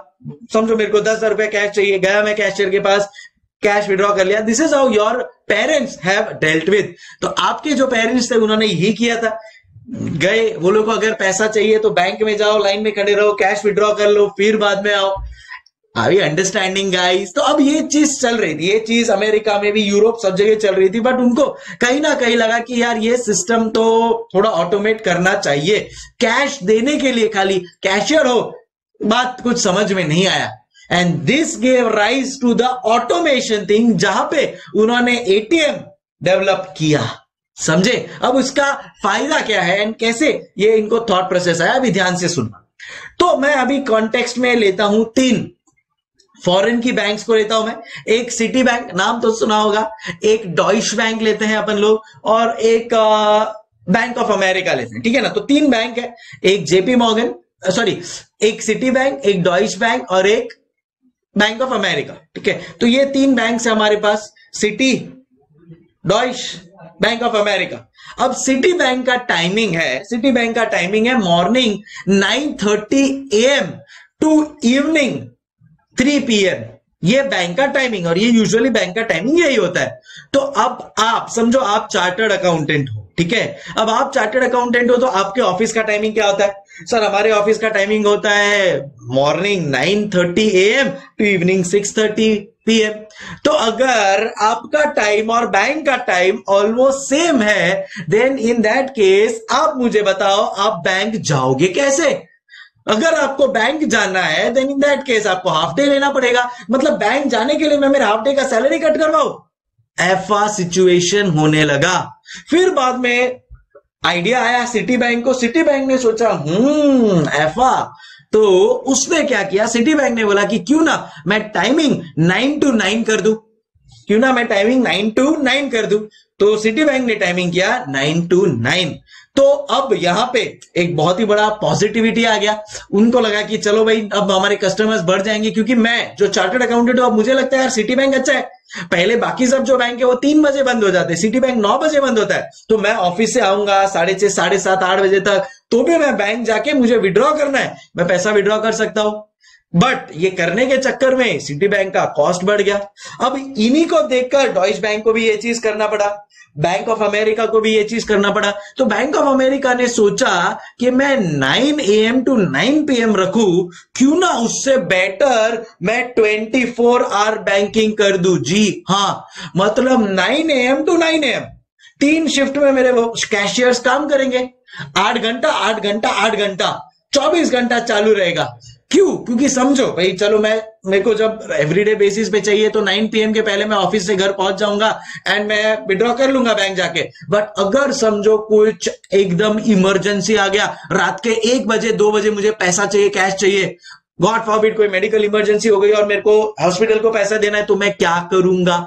देन इन दैट केस, अभी तो नोटबंदी है तो हो गई है, ज्यादा कैश भी नहीं रख सकते। तो बैंक ऑफ अमेरिका ने सोचा मैं 9 to 9 AM का बैंकिंग रखता हूं और फिर that will be the best. सब लोग आएंगे, कोई भी मतलब कोई टाइम का प्रॉब्लम ही नहीं। फिर तो रात को 2 बजे भी आपको चाहिए, जाओ आप, you can withdraw the money. अब मैं आपको पूछता हूं एज अ चार्टर्ड अकाउंटेंट या एज एनीबॉडी, आप सिटी बैंक में अकाउंट खुलवाएंगे, डॉइश में खुलवाएंगे या बैंक ऑफ अमेरिका में? Sir but obvious bank of America में 24 आवर बैंकिंग सर्विसेज मिल रही है मेरे को। तो भाई 24 आवर मतलब जब आना है जाओ, जब जाना है आओ, जब आना है आओ, जब जाना है जाओ। सर बेस्ट रहेगा ये। बट ये करने के चक्कर में बैंक ऑफ अमेरिका ने रियलाइज किया यार इनके खर्चे बहुत बढ़ गए हैं, क्योंकि 3 शिफ्ट में उनको कैशियर को बुलाना पड़ रहा है, तो कैशियर कॉस्ट बढ़ गया है काफी ज्यादा, बराबर है। अब ज्यादा अपन रिकवरी नहीं कर सकते, कॉस्ट नहीं चार्ज कर सकते अपने कस्टमर को, बिकॉज कस्टमर फिर बोलेगा अरे नहीं नहीं फिर तो मैं सिटी बैंक के पास ही जाता हूं। तो ये चीज की वजह से बैंक ऑफ अमेरिका को लगा कि 9 to 9 तो रखना है, बट अब हम क्या करें ऐफा कि ये 9 to 9 भी हो जाए और कैशियर का कॉस्ट भी कम हो जाए। उनका दिमाग दौड़ने लगा ऑटोमेशन पे। उन्होंने सोचा यार क्यों ना कुछ ऐसा किया जाए जिससे ऑटोमेशन हो जाए, तो 9 to 9 का काम भी हो जाए और कॉस्ट सेविंग भी हो जाए। जी हाँ, and that is what gave rise to the whole concept of ATM। अब ये करने के बाद ऑटोमेशन भी हुआ, जो अपने को पढ़ना है चैप्टर 3 में, बता दूं। ऑटोमेशन के साथ साथ बहुत बड़ा कॉस्ट सेविंग भी हुआ। जी हां, कैसे हुआ कॉस्ट सेविंग? आओ मैं आप लोग को इसका कैलकुलेशंस बताता हूं। आओ आओ। तो बैंक ऑफ अमेरिका ने देखा ये ऑब्जर्वेशन उनका कि कितना बड़ा कॉस्ट सेविंग हो रहा है उनको एटीएम से। आओ देखो मैं बताता हूं। एटीएम को ऑपरेट करने का जो खर्चा है उसको अब अपन कंपेयर करेंगे एक कैशियर के खर्चे के साथ, ठीक है। तो जब Bank of America 24 hour banking करने लगा, at that point in time can I say, वो देखो क्या होता था, फर्स्ट 8 आवर का जो स्लॉट है वो स्लॉट होता था 9 AM to 3 PM। अब ये तो एकदम मतलब भाई साहब सबसे सबसे हेवीएस्ट स्लॉट है, क्योंकि यहां पे सबसे ज्यादा कस्टमर्स एक्सपेक्टेड है। सो 9 + 3 12, तो थोड़ा ज्यादा कर लेते हैं अपन, इसको 9 to 5 कर लेते हैं, 9 AM to 5 PM। तो यहां पे अपने को ज्यादा कैशियर चाहिए, तो अपन रखते थे से फॉर एग्जाम्पल से 5 कैशियर्स, ठीक है। अब उसके बाद और 8 घंटे का एक स्लॉट हो गया, तो ये ले लो 5 to 10 और 11 12 2, और फिर बाद में एक और 8 आवर का स्लॉट हो गया, यहाँ पे 2 to 9 या जो भी है, थोड़ा बहुत ऊपर नीचे समझ लेना है यार करके। तो अब यहाँ पे और एक कैशियर रखते हैं अपन, क्योंकि भाई ये टाइम पे तो एक से ज्यादा की जरूरत नहीं है, और यहाँ पे और एक कैशियर रखते हैं, ठीक है। तो 5 + 1 6 + 1 7। तो टोटल अपने को कितने कैशियर्स की जरूरत है? 7 कैशियर्स की जरूरत है। एक कैशियर अपने से कितना लेता है? से एक कैशियर अपने से लेता है 10,000, प्लस ये जो रात वाले हैं ना, ये तो एडिशनल भी लेते हैं नाइट अलाउंस करके। तो सब मिला के मैं बोलता हूं भाई 70,000 कैशियर का हुआ। 5,000 चलो इनको यार नाइट अलाउंस दे दिया, तो 75,000 में मेरा टोटल कैशियर का कॉस्ट निकल रहा है एज रिगार्ड्स मैं, तो पूरा के भाई 24 आवर बैंकिंग मैनेज हो गया मेरा ये 75,000 में। समझ ये आप लोग को, सब लोग को समझ रहा है। तो ये चीज हो रही थी। अब बैंक ऑफ अमेरिका को लगा यार ये खर्चा तो बहुत ज्यादा है, कुछ तो ऑटोमेशन लाना पड़ेगा कि ये खर्चा और ओवरऑल जो डिपेंडेंसी है कैशियर के ऊपर वो कम हो जाए। क्योंकि अब क्या है पता है, इधर एक ही कैशियर है, इधर एक ही कैशियर है, कभी इनका तबीयत खराब हो गया तो वो टाइम पे बंद रहेगा। तो there was that issue which was troubling Bank of America. बाकी बैंक्स को भी लगा कि यार ये सिस्टम तो है अच्छा 24 आवर का, बट कॉस्ट भी बढ़ रहा है प्लस डिपेंडेंसी भी बढ़ रहा है, क्या करें। इसकी वजह से उन्होंने सोचा क्यों ना कुछ ऑटोमेट किया जाए, which gave rise to the whole concept of ATM. और फिर उन्होंने एटीएम, अब एटीएम क्या है, कैशियर का तो जैसे ही है, डेबिट कार्ड दिया, डेबिट कार्ड इंसर्ट, जो भी चाहिए पैसा आ जाएगा, किसी ह्यूमन इंटरवेंशन की जरूरत नहीं। प्लस उन्होंने नोट किया कि एटीएम का तो ये 75,000 पर मंथ जो कॉस्ट है वो मेरा कैशियर का कॉस्ट है। उन्होंने नोट किया कि यार ये एटीएम का मेरा जो मंथली कॉस्ट जा रहा है वो एज सच काफी कम है। तो कितना है देखते हैं अपन लोग। तो देखो भाई एटीएम को सबसे पहले तो ये जो डब्बा है उसको सेटअप करने का कॉस्ट है कि नहीं। चलो अस्यूम कर लो कि ये डब्बे का टोटल कॉस्ट है से 7,50,000, ठीक है। अब ये अगर 7,50,000 है तो 1 साल तो नहीं, ये तो 5 साल चलेगा, तो डिवाइड बाय 5 कर लिया, तो कहना इससे 1,50,000 पर एनम का इसका कॉस्ट है। भाई वो जो मेन डब्बा है एटीएम का बच्ची, ठीक है, इसको डिवाइड बाय 12 कर लेते हैं ताकि अपने को मंथली मिल जाए। तो 1,50,000 डिवाइड बाय 12 करोगे तो मोटा मोटी 12,500 रुपया आएगा। तो मैंने सोचा कि चलो कॉस्ट कैलकुलेशन चालू करते हैं एटीएम का। तो एटीएम का जो मेन सेट है उसका कितना अप्रोक्सीमेटली 12,500 पर मंथ। अच्छा, उसके अलावा एक सिक्योरिटी गार्ड रखना ही पड़ेगा बॉस आपको, है ना। तो सिक्योरिटी गार्ड का जो कॉस्ट है वो कितना हो जाएगा, तो से फॉर एग्जांपल ले लो 8,000 उसका ले लो, बराबर। सर अभी ऐसा अपन लोग ये सेटअप करेंगे, कभी कभार सर एटीएम भी बंद हो जाता है, चलता नहीं है, कुछ इश्यूज आ जाते हैं, तो सर उसके लिए आईटी डेवलपर चाहिए ना, बराबर है। बट एक एटीएम के लिए तो एक आईटी डेवलपर नहीं रखूंगा मैं, ऐसा करता हूं 10 एटीएम के लिए, एक एरिया के 10 एटीएम के लिए 50,000 रुपए का मैं उसको दे देगा, तो वो मेरा आईटी डेवलपर का काम हो गया। तो आईटी डेवलपर, तो ये यार 50,000 रुपए में मेरा 10 एटीएम को मैनेज कर लेगा आराम से, बराबर है। तो कहना इससे एक एटीएम को 5,000 रुपए का कॉस्ट बेयर करना पड़ेगा, समझ गुडू। तो वो भी मैंने ले लिया यार, चलो ठीक है। और सर इलेक्ट्रिसिटी कॉस्ट भी तो जाएगा, चलो 5,000 रुपया इलेक्ट्रिसिटी के नाम पे दे दिया यार। सर रेंट वो जो जगह है सर उसका रेंट भी तो जाएगा, यस चलो रेंट का अपन लोग ने दे दिया, छोटा सा जगह होता है तो ले लो, चलो 10,000 रुपया रेंट। और से फॉर एग्जाम्पल और कुछ मिसलेनियस एक्सपेंडिचर ले लेते हैं 5,000 रुपए का, वो पेपर का जो आता है, पेपर रोल या कैश को आने जाने का, खैर वो तो वैसे भी हो रहा था जब कैशियर था तभी भी। तो मिसलेनियस एक्सपेंस ले लिया अपन लोग ने इससे 5,000 रुपया। तो अब यहां पे मैं अगर इसका टोटलिंग करता हूं तो कितना होता है, तो 10 + 5 15 and 5 20 25 35 43 and 2 45,000 मैं बोलता हूं, और 5,000 रुपया कुछ ऐड कर दो, टोटल मिला के ₹50,000 में ये और 5,000 मैंने ऐड कर दिया, ऐसे ही परचूर, मतलब ये मिसलेनियस को मैंने तो ऐसे 10,000 ले लिया। जाओ टोटल रुपीज मेरा 50,000 आ रहा है। जी हाँ, कितना मेरा टोटल कितना आ रहा है, मेरा यहाँ पे एटीएम का कॉस्ट कितना आ रहा है, एटीएम मेंटेन करने का मंथली कॉस्ट, एटीएम मेंटेन करने का मंथली कॉस्ट कितना रे वो आ रहा है सर 50,000 रुपीज आ रहा है, समझ गए। तो 75,000 रुपीज से अब 50,000 पे आ गया है, मैंने बोला था ना। तो अब जस्ट इमेजिन करो, सुनो पिक्चर बाकी है। मंथली आपका पर ब्रांच है भाई, पर ब्रांच आपका 25,000 पर मंथ सेव हो रहा है, मल्टीप्लाई बाय 12 मंथ्स, मतलब 3 लाख पर एनम पर ब्रांच सेव हो रहा है। ऐसे ही ये बड़े बड़े बैंक्स के तो हजारों ब्रांचेस होते हैं, तो सेम 1,000 ब्रांच है अगर ऑल ओवर द वर्ल्ड, तो 3 लाख इंटू 1,000 तो 30 लाख, 3 करोड़, 30 करोड़ रुपीस का saving on an annual basis thanks to this automation of ATM। समझगड़ू, अभी अपना है ना दिमाग, आंख कान खुला रख के ये सब चीजों पे ध्यान, ये सब एस्पेक्ट्स ऑफ बिजनेस के ऊपर ध्यान देना चालू कर दो boss, because this is going to be the futuristic way of thinking, है क्या नहीं। सो बैंक ऑफ अमेरिका जो 24 आवर बैंकिंग ले तो आया, 75,000 पर मंथ कर तो रहा है, बट अब खाली हो गया है यहां पे 50,000 रुपीज तक, 25,000 पर month save and 30 crore annually save कर दिया है boss. Are you understanding, yes और नो।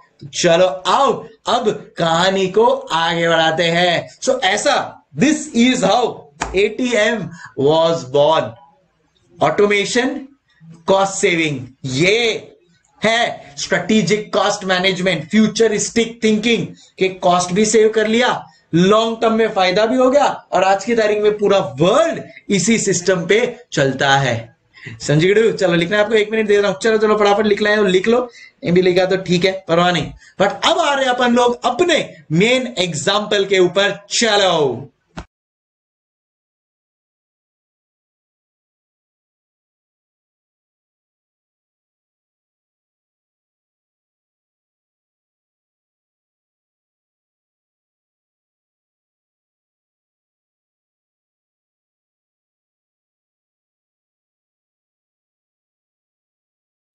तो बात कुछ ऐसी है कि अब फिर से मुझे 3 फ्रेंड्स चाहिए। जी हां, क्या लग रहा है अब मैं किसको लूंगा, अब मैं लूंगा हमारे बॉलीवुड कि कुछ सेलिब्रिटीज को शाहरुख खान, सलमान खान और आमिर खान। चलो सो 3 फ्रेंड्स है यहां पे, SRK, Salman Khan and Aamir Khan. And ये वाला मेरा जो एग्जाम्पल है, ये एग्जाम्पल कनेक्टेड है किसके साथ? जी हां, बैंक्स के साथ। इसीलिए मैंने आप लोगों को अभी बैंक्स का कुछ एक आइडिया दिया था। तो क्या है ये एग्जाम्पल? क्या आप सुनने के लिए तैयार हैं? चलो देन लेट्स गेट स्टार्टेड। तो बात कुछ ऐसी है कि हमारे यहां पे ये 3 फ्रेंड्स है, ठीक है। अब ये जो 3 फ्रेंड्स है, इन तीनों का एक बैंक अकाउंट है HDFC बैंक में। इन तीनों का बैंक अकाउंट है HDFC बैंक में इन तीनों का अकाउंट है, खाता है। अब यहां पे HDFC बैंक है, अज्यूम करो खाली 3 ही क्लाइंट है और टोटल कॉस्ट ऑफ ऑपरेशंस उसका है ₹60,000। कितना है? 60,000। अब मेरे को आप बताओ, क्या बैंक आपसे कुछ चार्जेस लेता है क्या? अच्छा चलो मुझे एक बात बताओ कि टोटल बैंक क्या क्या आपको सर्विसेज प्रोवाइड करता है। चलो मुझे बस इतना बात, चलो yes come on give me answer. Bank आपको क्या क्या सर्विसेज प्रोवाइड करता है? आप बोलेंगे सर सबसे पहले तो हम अपना अमाउंट चेक वो भी है डिपॉजिट कर सकते हैं, करेक्ट। सो डिपॉजिट, फिर विड्रॉ करना है विड्रॉ कर सकते हैं, फिर आजकल तो ATM मिलता है, debit card, credit card, wealth management, mutual funds, tax saving, my goodness क्या क्या नहीं देता है आजकल सर्विसेज बैंक। आप मुझे बताइए, हर एक सर्विसेज प्रोवाइड करता है।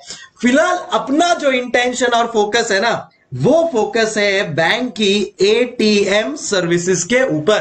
तो हमारा जो HDFC बैंक है उसमें हमारे तो तीनों दोस्त SRK, SK और AK तीनों का बैंक अकाउंट है यहां पे, एंड तीनों ATM यूज करते हैं। अब मैंने ये बैंक का देखा कि भाई टोटल ATM का खर्चा कितना है, टोटल कॉस्ट ऑफ ऑपरेशन नहीं, सॉरी इधर लिख देंगे अपन total cost of operating ATM। तो भाई यहां पे HDFC बैंक का total cost of operating ATM is ₹60,000। अब आप मुझे बताओ कि अगर ये ऑपरेट करने का खर्चा हो रहा है तो आपको ये HDFC फ्री में दे देगा या आपसे कुछ चार्ज करेगा? सच्ची सच्ची बोलना। अरे डेफिनेटली चार्ज करेगा। एक कहावत है, there are no free lunches. So ध्यान रखना, आप लोग को इसके ऊपर पैसा देना पड़ेगा, पैसों की लागत लगेगी। सो आप लोग कभी नोट करना, अपना बैंक अकाउंट आएगा ना तो 1 अप्रैल को वो चार्ज कर देता है bank, debit card charges, ATM charges, XYZ amount. अब अमाउंट कई बार थोड़ा बहुत छोटा होता है तो अपन इग्नोर कर देते हैं, बट नहीं, अब ध्यान से समझो ये जो बैंक है ये क्या गलती कर रहा है कॉस्टिंग में। एंड आप कहीं पे भी जा रहे हो ऑडिट करने को, कोई बिजनेस को एनालाइज कर रहे हो, तो ये सब चीजें नोट करो। ये एग्जांपल मैं बस ऐवे ही नहीं दे रहा हूं कि मुझे मजा आ रहा है, नहीं, I want you to learn something from all of these examples. नहीं तो ठीक है। तो total cost of operating ATM कितना है? ₹60,000। टोटल बैंक के पास कितने कस्टमर्स है? फॉर नाउ जस्ट अस्यूम कि उसके पास 3 कस्टमर है, SRK, SK और AK। SK ये वाला नहीं, सलमान खान, ठीक है। चलो सो ये जो 3 कस्टमर्स है उसके पास, उन्हीं से ये रिकवर करेगा। तो बैंक क्या करता है भाई, टोटल कितना मेरा ATM का खर्चा आया, टोटल मेरे कितने कस्टमर्स है, तो टोटल 3 कस्टमर्स है, डिवाइड कर दिया और हमने इधर चार्ज कर दिया। इनके अकाउंट्स में आ गया है ATM charges 20,000 SRK, 20,000 SK and 20,000 AK। बराबर ऐसे ही होता है, हाँ या ना? बिल्कुल ऐसे ही होता है। चाहिए तो आप चेक कर लेना, कोई बैंक मैनेजर जाके मिल लेना, कैसे कैलकुलेशन होता है, he will tell you this only. मैं कर चुका हूं ये सब छानबीन, इसके लिए आपको बता रहा हूं। अब मैं आपको एक बात कहना चाहता हूं, इसमें से जो SRK है ना, SRK ये बंदा है ना, क्या है पता है क्या? ये बंदा एक आर्टिकल क्लर्क है, आपके जैसा आर्टिकल क्लर्क है। ये क्या है? आपके जैसा एक आर्टिकल क्लर्क है। कौन है ये? SRK। और ये जो बैंक का एटीएम है ना, उसी के ऊपर उसका ऑफिस है। एकदम टिपिकल पुराने स्टाइल का ऑफिस है इसका, एसआरके का। तो बात कुछ ऐसी हो जाती है कि हमारा ये एसआरके बड़ा ही नटखट है। अब इसका जो ऑफिस है वो एकदम टिपिकल चार्टर्ड अकाउंटेंट का जो ऑफिस होता है वैसा है। तो वही बड़े बड़े पंखे हैं, मर मर के चल रहे हैं, एकदम फाइल्स है, धूल लगी हुई है, एकदम टिपिकल। एसी वेसी कुछ नहीं है, पंखा भी ऐसा चलता है कि हवा ना आए। तो कहीं ना कहीं यार शाहरुख का लगता है यार क्या है यार, ठीक है।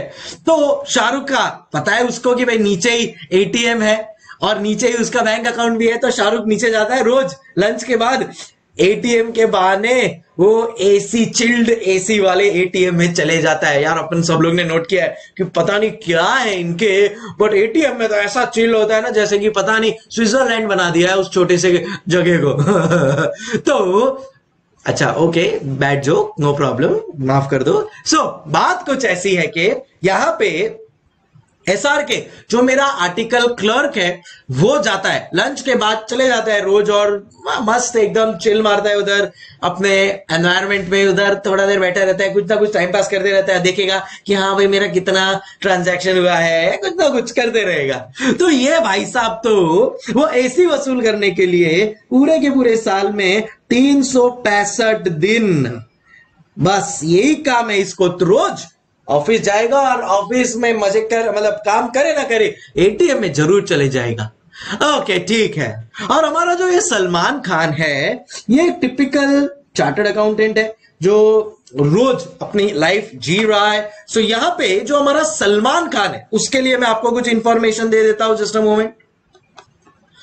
तो हमारे सलमान भाई क्या करते हैं, वो हफ्ते में 2 या 3 बार बैंक चले जाते हैं। भाई उनको जितना रिक्वायरमेंट है उतना विड्रॉ कर लिया, फिर घर पे चले गए हर 2 दिन में। तो समझ लो आप एवरी वीक में 2 से 3 बार हमारे सलमान भाई चले जाते। सो हमारे सलमान भाई ने पूरे साल में यूज किया 150 टाइम्स।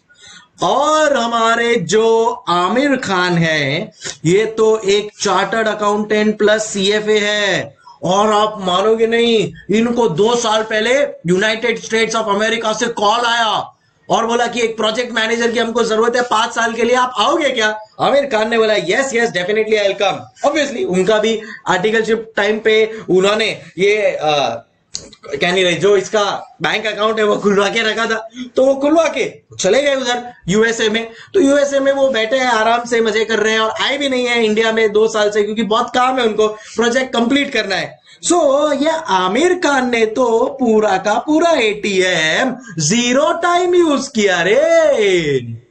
अब आमिर खान ने 0 टाइम, सलमान खान ने 150 टाइम और एसआरके ने 365 टाइम। साला उधर ही पड़ा रहता था पूरा का पूरा टाइम, आर्टिकल क्लर्क कहीं का, फ्री के लिए कुछ भी करेगा वो, ऐसा आदमी है, आर्टिकल है, बोला ना, वो ऐसे ही होते हैं ये लोग। तो यहां पे अब आप मेरे को बताओ, जब कंपनी ने इनको बिल भेजा और बोला भाई एटीएम चार्जेस तुम तीनों का 20,000 मतलब सेम टू सेम, क्या आपके दिल से ये आवाज नहीं निकल रही, अरे ये तो बहुत नाइंसाफी है, ये तो गलत हो रहा है यार। मतलब आमिर खान ने एक बार भी यूज नहीं किया, उसको तुम चार्ज कर रहे हो 20,000, एसआरके उसके ऊपर हंस रहा है।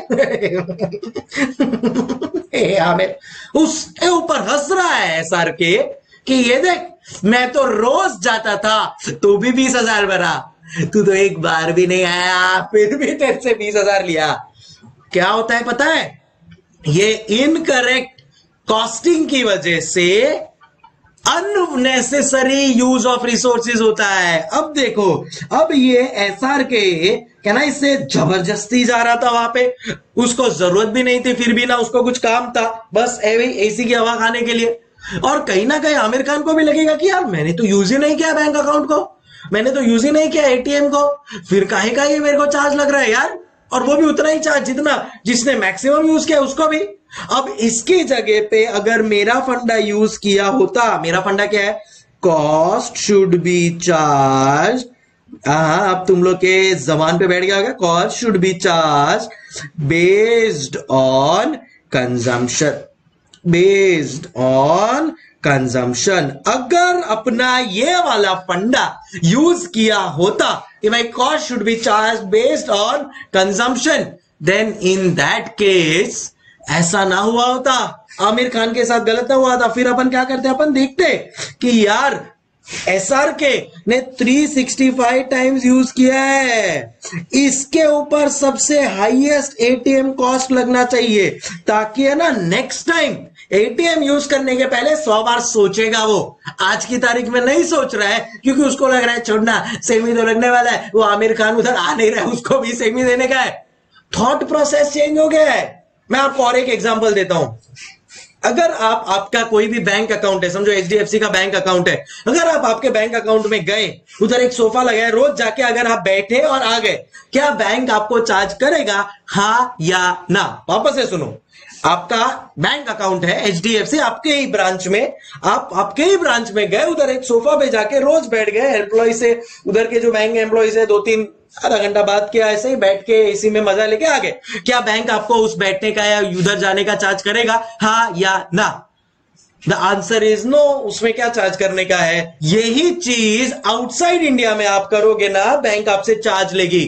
बैंक बोलेगी तुमने हमारे जगह को यूटिलाइज किया है, पे करो, तुमने हमारे एम्प्लॉय के साथ डिस्कशन किया है, पे करो, एवरी माइन्यूट थिंग्स। जी हाँ, मैं आपको मेरे JP मॉर्गन का पर्सनल एग्जांपल बताऊंगा, फिर आपको जरूर विश्वास हो जाएगा। एंड दैट इज वेयर फिर बाद में उन्होंने पीपल लेस बैंक्स बना दिया, क्योंकि पब्लिक को लगा कि यार अगर हम लोग बैंक जाएंगे तो हमारे को तो पैसा देना पड़ेगा, उससे अच्छा तो ऑनलाइन भी आजकल तो सब चीज हो जाती है, तो जबरदस्ती क्यों जाने का, खर्चा लग रहा है। ये जब थॉट प्रोसेस आएगा तो इन दैट केस आपको पता चलेगा कि कितने रिसोर्सेज वांटेड है, कितने अनवांटेड रिसोर्सेज है, and then you will be in a better position to take a decision. समझे क्या पब्लिक? अभी अंडरस्टैंडिंग गाइस? सो ऐसा गेम होने लगा, ऐसा गेम होने लगा। Yes, you are right.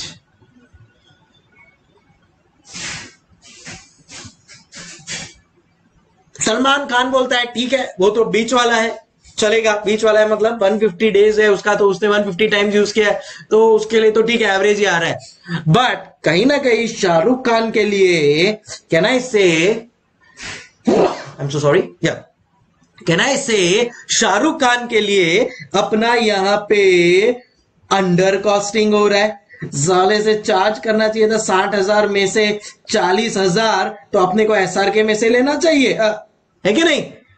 कहना इससे आमिर खान के केस में उससे तो 0 पैसा लेना चाहिए, यूज ही नहीं किया। कहना इसे आमिर खान के केस में ओवर कॉस्टिंग हो रहा है।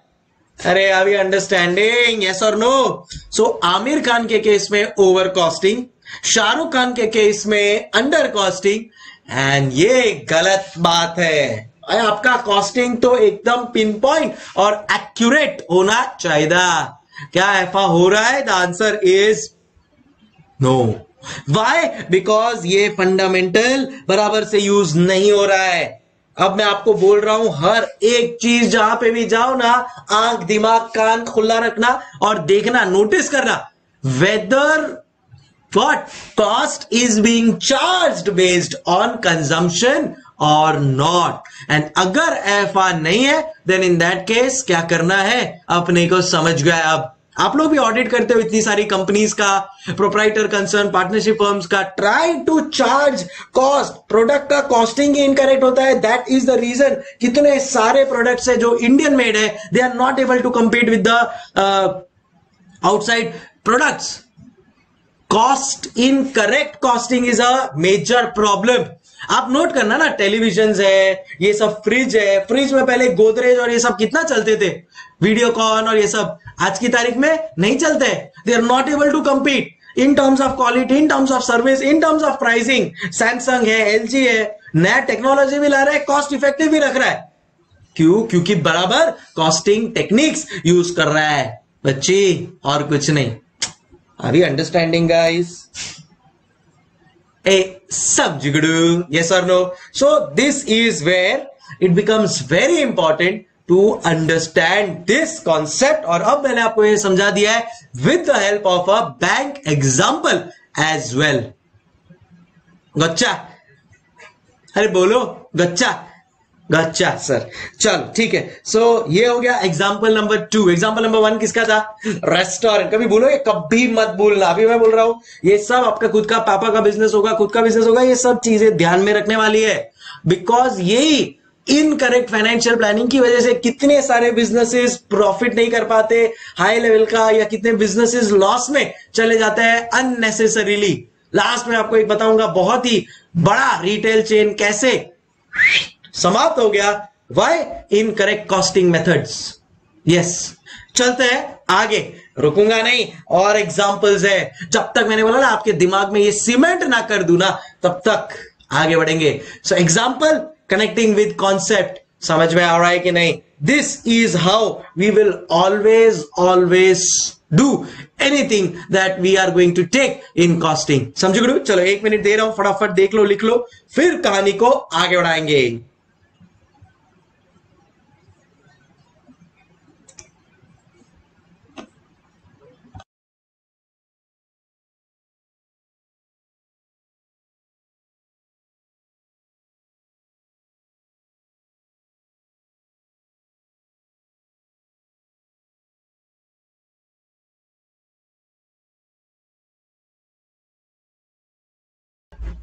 चलो चलते हैं अगले एग्जाम्पल की ओर। And the next example is, ये तो मेरे घर का एग्जाम्पल है। यस, मेरे घर का एग्जाम्पल है, आपके घर का भी एग्जाम्पल होगा, हो सकता है, या एटलीस्ट आप लोग ने नोट किया होगा, बट कभी दिमाग नहीं लगाएगा कि ऐसा क्यों हो रहा है।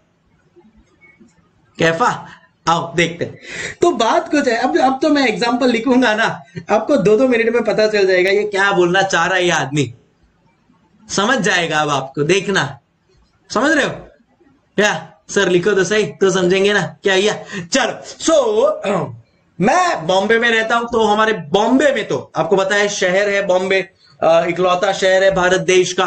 तो यहाँ पे हाई राइजेस होती है, बिल्डिंग्स। आप लोग शायद नहीं पता हो, आप लोग कोई और जगह से होंगे तो, because Bombay is the only city that is in the real sense a city, बाकी सब तो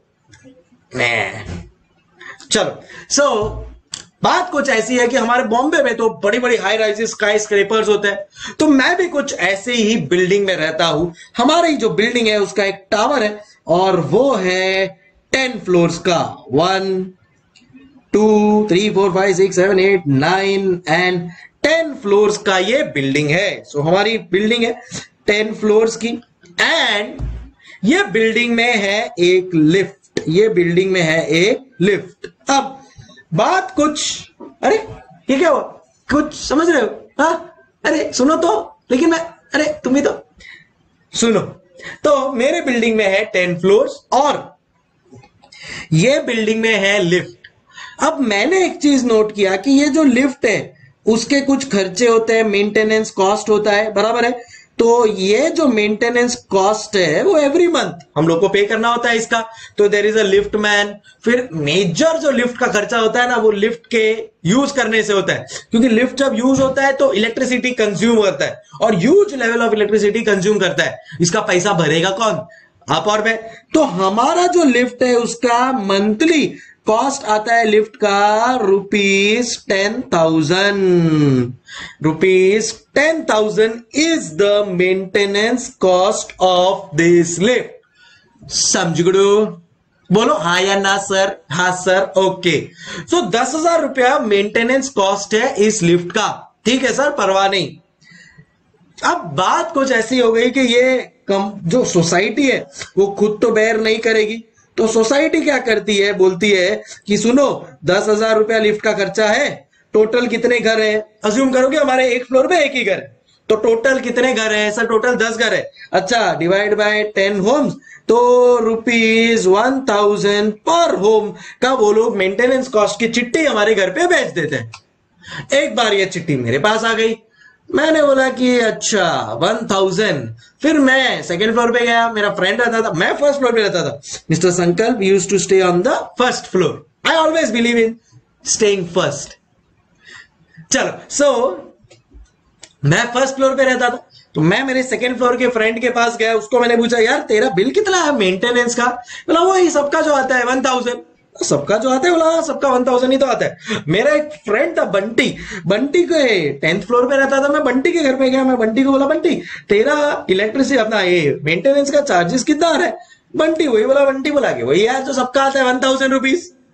मैं ये लेकर इमीडिएटली मेरे घर पे गया और मैंने मेरे मम्मी पापा और सबको बता दिया। बोला पापा पापा ये देखो अपना 1000 रुपीज का मेंटेनेंस बिल आ रहा है और बंटी 10th फ्लोर पे रहता है उसका भी यही सेम बिल आ रहा है।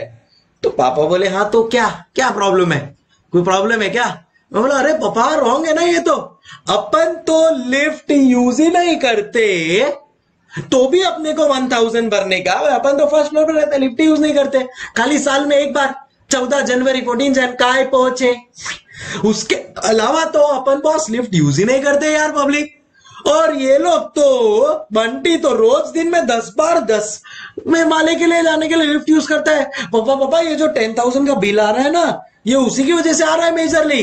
पापा बोले यार क्या हो गया भाई, तेरा बिजनेस बराबर नहीं चल रहा है क्या, ऐसे सब चिंदीगिरी की बातें कर रहा है? हाँ बोला अरे पापा ऐसा नहीं है पापा, समझो ना 10 फ्लोर्स 10,000 रुपीज ये तो गलत है ना भाई, ऐसे आपने डिवाइड कर दिया। बोला तू क्या करेगा, खुद को बहुत बड़ा कॉस्ट अकाउंटिंग समझता है, कॉस्ट किंग समझता है, खुद को लग रहा है कि भाई तू कर देगा, क्या करेगा इसमें बता। तो मैं बोला कि पापा अपने को एनुअल जनरल मीटिंग में बात करना चाहिए। बोले भाई एनुअल जनरल मीटिंग में ये सब बात मत करना, मैं तेरे को डिसोन कर दूंगा। मतलब लेजिट मेरे मम्मी पापा ने बोला कि क्या हो गया भाई तेरा बिजनेस बराबर नहीं चल रहा है, ते तू ये सब चिंदीगिरी में आ रहा है कि भाई फर्स्ट फ्लोर से 100 रुपया लो, 10th फ्लोर से 9,000 रुपया लो, ऐसा थोड़ी होता है। बोला क्यों नहीं होता है पापा, मतलब मैं यूज नहीं कर रहा हूं तो मैं क्यों पे करूं? तो हमने बोला कि ऐसा कैसे पॉसिबल है, कैसे फाइंड करेगा किसने कितना यूज किया? बोला यू पापा वो तो फाइंड कर सकते हैं ना, इतना आज की तारीख में दुनिया चांद पे पहुंच गई है, अपने पास फेसबुक व्हाट्सएप ये सब टेक्नोलॉजी। आज की तारीख में फेसबुक की वजह से मेरे को मेरा फ्रेंड जो यूएसए में बैठा है उससे बात करना, मैं 1 मिनट में बात कर सकता हूं। कोई भी चीज कहां का कहां पहुंच जाती है टेक्नोलॉजी की वजह से। तो पापा ये वाली चीज सिस्टम इंप्लीमेंट करने में क्या टाइम जाता है? प्लीज पापा cost should be charge based on consumption बोल के आया मैं मेरे पापा को। One tight slab. बट क्या मैं गलत हूं? क्या आप मेरे साथ सहानुभूति नहीं रखते? क्या आपको नहीं लगता मैं सही बोल रहा हूं? जस्ट बिकॉज इसका जो सिस्टम है वो मेंटेन करने में थोड़ा इशू हुआ इनिशियली, इसके लिए अपन ये सोच ही नहीं रहे, कर ही नहीं रहे, थोड़ा भावुक हो गया। बट प्लीज आप तो मेरे साथ हो ना, व्हाट्सएप करना और मुझे जरूर बताना कि हाँ सर हम आपके साथ हैं, अच्छा लगेगा मुझे। मैं क्या बोल रहा हूं कि first floor, second floor, third floor boss charge him based on consumption. जो तुम्हारे कुछ कॉमन कॉस्ट है वो ठीक है, चलो कॉमन कॉस्ट हम बेयर करेंगे, परवाह नहीं, बट बाकी का जो हम यूज ही नहीं कर रहे वो क्यों मैं सेम बेयर करूं? बंटी जो हीरो इतना यूज कर रहा है उसको भी सेम, मेरे को भी सेम। अरे सर क्या सिस्टम डालेंगे? अरे डालेंगे ना ऐसा सिस्टम कि भाई जो भी उसको यूज करेगा वो कुछ ऐसा कार्ड हो कि भाई जो भी यूज कर रहे हैं, 10th फ्लोर जाना है तो 10th फ्लोर का कोई कार्ड हो, तो जितनी बार वो कार्ड में एंट्री आएगा उस हिसाब से पता चलेगा कि भाई कितनी बार बंटी ने यूज किया है, उस हिसाब से बंटी को चार्ज करो। मैं बोलता हूं बंटी भी चल के जाना चालू कर देगा। हाँ बंटी भी सोचेगा कि अरे यार अगर ये लिफ्ट को यूज किया तो खर्चा आ जाएगा क्योंकि मैंने तो मार दिया बारकोड, तो उससे अच्छा बंटी भी सोचेगा चल भाई चल के जाता हूं, बचत भी हो जाएगी लिफ्ट के कॉस्ट की और बंटी पतला भी हो जाएगा, एक्सरसाइज भी हो जाएगी उस बहाने। नहीं तो अरे समझ रहे हो कि नहीं बात को यार पब्लिक? सो बात ऐसी है कि बेसिकली यहां पे अपने को ये चीज समझनी पड़ेगी that cost should be charged based on consumption. Don't you agree with me? क्या आप नहीं मानते कि मेरा ये जो एग्जांपल है, जो ये लिफ्ट वाला एग्जांपल है, ये आप टोटली इसको अग्री करते हो या नहीं? प्लीज आप मुझे बताइए, मुझे अच्छा लगेगा ये जान के आप लोग के पास से। राइट मैंने इसके लिए बोला हर एक चीज जो आप देख रहे हो ना उसमें गलत कॉस्टिंग हो रहा है। एंड सबसे पहले ये अपन बेसिक्स तो बदले, बेसिक्स तो समझे, फिर बाद में अपन लोग और हाई लेवल इंप्रूवमेंट की ओर बढ़ेंगे यार, समझ रहे हो? इसके लिए ये सब बेसिक वाले एग्जांपल मैं लेके आपको दिखा रहा हूं। मैं बोला कोई सब्जेक्ट कोई टॉपिक चालू करूं उसके पहले ये सब तो क्लियर करवा दूं। तो आज के बाद याद रखना बॉस, क्या खाली सम के लिए नहीं, लाइफ में जो भी चीज देखो ना ये चीज ध्यान रखना, क्या cost should be charge based on consumption. अब आई एम श्योर आपके दिमाग में बहुत सारी चीजें चल रही होगी कि सर यहां पे भी ऐसा होना चाहिए, वहां पे भी ऐसा होना चाहिए। जी हाँ, और मैं तो बोल ही रहा हूं आपको, आपके खुद के पर्सनल बिजनेस में देखो, ऑडिट जहां पे करते हो वो देखो, सब गलत हो रहा होगा, सही करो।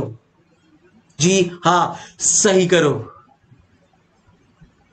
तो अच्छा, with this my third example is over. रुकूंगा नहीं मैं जब तक आपके दिमाग में सीमेंट ना आ जाए। सर समझ गया सर, बस नहीं, और मेरे दो एग्जांपल है, सुनना ही पड़ेगा। नहीं बस चलो, दो एग्जांपल और सुन, मजा आ रहा है ना? क्या बोलते हो पब्लिक, है कि नहीं?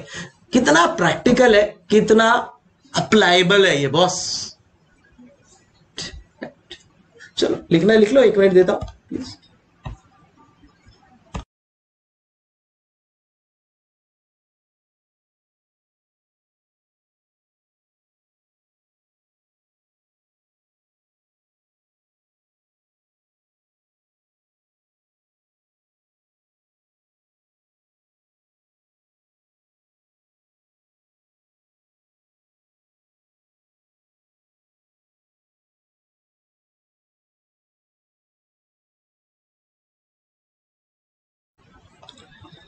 चलते हैं फोर्थ एग्जाम्पल की ओर, जो है आपके आर्टिकलशिप से रिलेटेड। मैं बोलता हूं ये जो मालूम है आपको, कल मैंने बताया था परफॉर्मेंस इवैल्यूएशन होना चाहिए, यही उससे कनेक्शन रखता है बॉस। जी हां, परफॉर्मेंस इवैल्यूएशन। आओ मैं बताता हूं आपके आर्टिकलशिप की कहानी। आओ बताऊं आर्टिकलशिप की कहानी। तो पहला एग्जांपल कौन सा था? रेस्टोरेंट। सेकंड एग्जांपल कौन सा था? ATM bank. थर्ड एग्जांपल कौन सा था? थोड़ी सी तो लिफ्ट करा दे, है कि नहीं? एंड अब अपन लोग आ रहे हैं अपने नेक्स्ट एग्जांपल की ओर, which will connect you to your articleship. ध्यान रखना, जब आप चार्टर्ड अकाउंटेंट बन जाओ तो प्लीज आप मेरी ये बात को याद रखना। सर कौन सी बात, वो तो बताओ। सुन लो ध्यान से, सुनो गौर से दुनिया वालों। अब क्या से आप लोग सब लोग आर्टिकलशिप कर रहे हो, अस्यूम करते हैं कि सब लोग का से सेकेंड ईयर आर्टिकलशिप चल रहा है। सब लोग का सेकेंड ईयर आर्टिकलशिप चल रहा है। अब ये सेकेंड ईयर आर्टिकलशिप में बात कुछ ऐसी हो जाती है कि से देयर इज आर्टिकल, अपन लिखते हैं आर्टिकल 1, आर्टिकल 2, आर्टिकल 3, आर्टिकल 4। चारों ने ऑलमोस्ट सेम डे पे ज्वाइन किया था। चारों का सीए फाइनल अटेम्प्ट साथ में, और चारों का अभी सेकेंड ईयर आर्टिकलशिप चल रहा है। चारों को जो स्टाइपेंड है ना, चारों को जो स्टाइपेंड है ना, वो सेम ही मिलता है। A1 को मिलता है, सेकेंड ईयर है, चलो 5,000 का स्टाइपेंड। A2 को मिलता है 5,000, A3 को मिलता है 5,000, A4 को भी मिलता है 5,000 का स्टाइपेंड। अब मैं आपको बताता हूं अंदर की बात। भाई मिलता तो सबको सेम स्टाइपेंड है तो सब लोग सेकेंड ईयर आर्टिकल में ही। बट ये जो A1 है ना, ये A1 बहुत ही सियाना है। A1 क्या बोलता है कि सर मेरा तो है ना 7 से 10 क्लास होता है, तो मैं 11 बजे आऊंगा। और सर मेरा है ना 6 से 9 क्लास होता है, तो सर मैं ना 4 बजे निकल जाऊंगा। मटा काम करता है खाली 11 से 4। भाई काम करता है खाली 11 से 4, और स्टाइपेंड इसको लेना है पूरा का पूरा 5,000। क्यों? सर मेरा ऐसा है। A2 बोलता है सर मेरा भी है ना 7 to 10 क्लास है, तो मैं 11 बजे आऊंगा, सर 6 बजे आऊंगा क्योंकि फिर बाद में और भी है। A3 जो है वो सुबह 7 बजे आ जाता है और रात को 9 बजे तक काम करते रहता है। उसको एक लिस्टेड कंपनी दिया हुआ है, पूरा टाइम काम करते रहता है, बट मिलता स्टाइपेंड कितना है? खाली 5,000। क्या आपके साथ भी FI कुछ होता है? गौर से देखिए कि यार मैं तो इतना काम कर रहा हूं, मेरे को उतना ही स्टाइपेंड। उसको तो देखो ऑफिस का भी लीव मिल गया और मेन एग्जाम के लिए भी लीव मिल जाएगा, स्टाइपेंड भी नहीं दिया। यार ऐसा थोड़ी होता है। चल मैं भी अभी इतना काम नहीं करेगा, और ये A3 भी A1 के संगत में आके वो भी ऐसे बहाने बाके काम नहीं करना चालू करेगा। और आधे से ज्यादा टाइम आर्टिकलशिप और सीए का जो प्रिंसिपल है उसमें यही मन मुटाव चलते रहता है। एक के नहीं अब यहां पे क्या होना चाहिए, जैसे वहां पे था कि cost should be charge based on consumption, यहां पे होना चाहिए payment should be done based on the work performed. मैंने कहा था ना, ये स्ट्रेटेजिक कॉस्ट मैनेजमेंट है भैया। यहां पे खाली कॉस्ट को मैनेज करना नहीं, परफॉर्मेंस को इवेल्युएट करना भी आना चाहिए। ये एक एमबीए लेवल वाला थिंकिंग है, वो काम है। तो अब से ये जो हमारे पुराने सीए है ना, इनको अपनी पुरानी थिंकिंग चेंज करनी पड़ेगी। Payment should also be done based on the work done based on consumption and all of that. क्या बोलता है पब्लिक, है कि नहीं? मानते हो कि नहीं मेरी बात? यस, क्योंकि क्या है, वरना A3 को A1 जैसा बनने में टाइम नहीं लगेगा भाई। A1 तो A3 जैसा बनेगा नहीं। और वैसे भी लाइफ में याद रखना, अच्छे से बुरा बनना बहुत आसान है। अच्छे से बुरा बनना बहुत आसान है, बुरे से अच्छा बनना नामुमकिन है। कलयुग है भाई, इतना सब चालू है कि क्या बताएं आपको। मानते हो ना? मानता हूं सर, मानता हूं। सो A3 जो तुम्हारा इज्जतवाड़ी में काम कर रहा है वो भी बंद हो जाएगा। वो भी बोलेगा चल चल मैं भी A1 के जैफे जाता हूं वहां पे और वही काम करता हूं यार। पब्लिक समझ गुडू, are we understanding guys? Yes और नो प्लीज मुझे आप बताओ। राइट सो आप एक अच्छे चार्टर्ड अकाउंटेंट बनोगे ना, इससे रिलेटेड एक केस स्टडी भी है। चैप्टर नंबर 8 में जब अपन आएंगे ना, तो एक केस स्टडी है, उसका नाम है बिल्डिंग ब्लॉक मॉडल। उसमें ये आर्टिकलशिप के कनेक्ट से ही मैं पूरा का पूरा ये वाला केस समझाता हूं। बहुत मजा आएगा, देखना, धूम मचेगी धूम। तो एनीवेज केस समझू गुडू क्या कि खाली कॉस्ट नहीं, payment should also be done based on consumption. Yes, so this is your articleship experience, जो आप सब एक्सपीरियंस करते हो, आप सब देखते हो, गो थ्रू करते हो, एंड आपको भी लगता है हाँ यार कहीं ना कहीं तो गलत हो रहा है, नहीं होना चाहिए। ये बंदा A3 इतना अच्छा काम कर रहा है, pay him as per what is working. 15,000 25,000 जो पे करना है इसको पे करो। मैं बोलता हूं इसको देखकर A1 भी खुद लाइन पे आ जाएगा और वो भी बोलेगा सर मुझे भी आर्टिकलशिप पे लीव नहीं चाहिए, सर छोड़ो ना मैं भी काम करता हूं, मुझे भी पैसा कमाना है। बट क्यों नहीं हो पाता ऐसा? क्योंकि आपने स्टाइपेंड काम के हिसाब से नहीं, बस जो सोच के रखा है उतना ही दोगे। अरे काम के हिसाब से पे करना पड़ो, पे करना चालू करो सीए वालों। देखना फिर बाद में जो जलवे दिखेंगे हमारे आर्टिकल क्लर्क के, बता रहा हूं मैं आपको। हाँ नहीं तो हाँ, अंडर एस्टिमेट ना करना हमारे आर्टिकल क्लर्क्स को। क्या बोलते हो पब्लिक? चलो सो प्लीज आप ध्यान रखना, क्योंकि सास भी कभी बहू थी। आज आप बहू हो, कल आप सास बनोगे सीए बनने के बाद, तब प्लीज याद करोगे ना मुझे? शाबाश, एडवाइस दूंगा मैं, टेंशन मतलब। समझ गुडू, अभी clear with the fourth example? Yes, दिमाग में सेट हो रहा है, घुस रहा है, शाबाश। Example number 5, possibly the last example.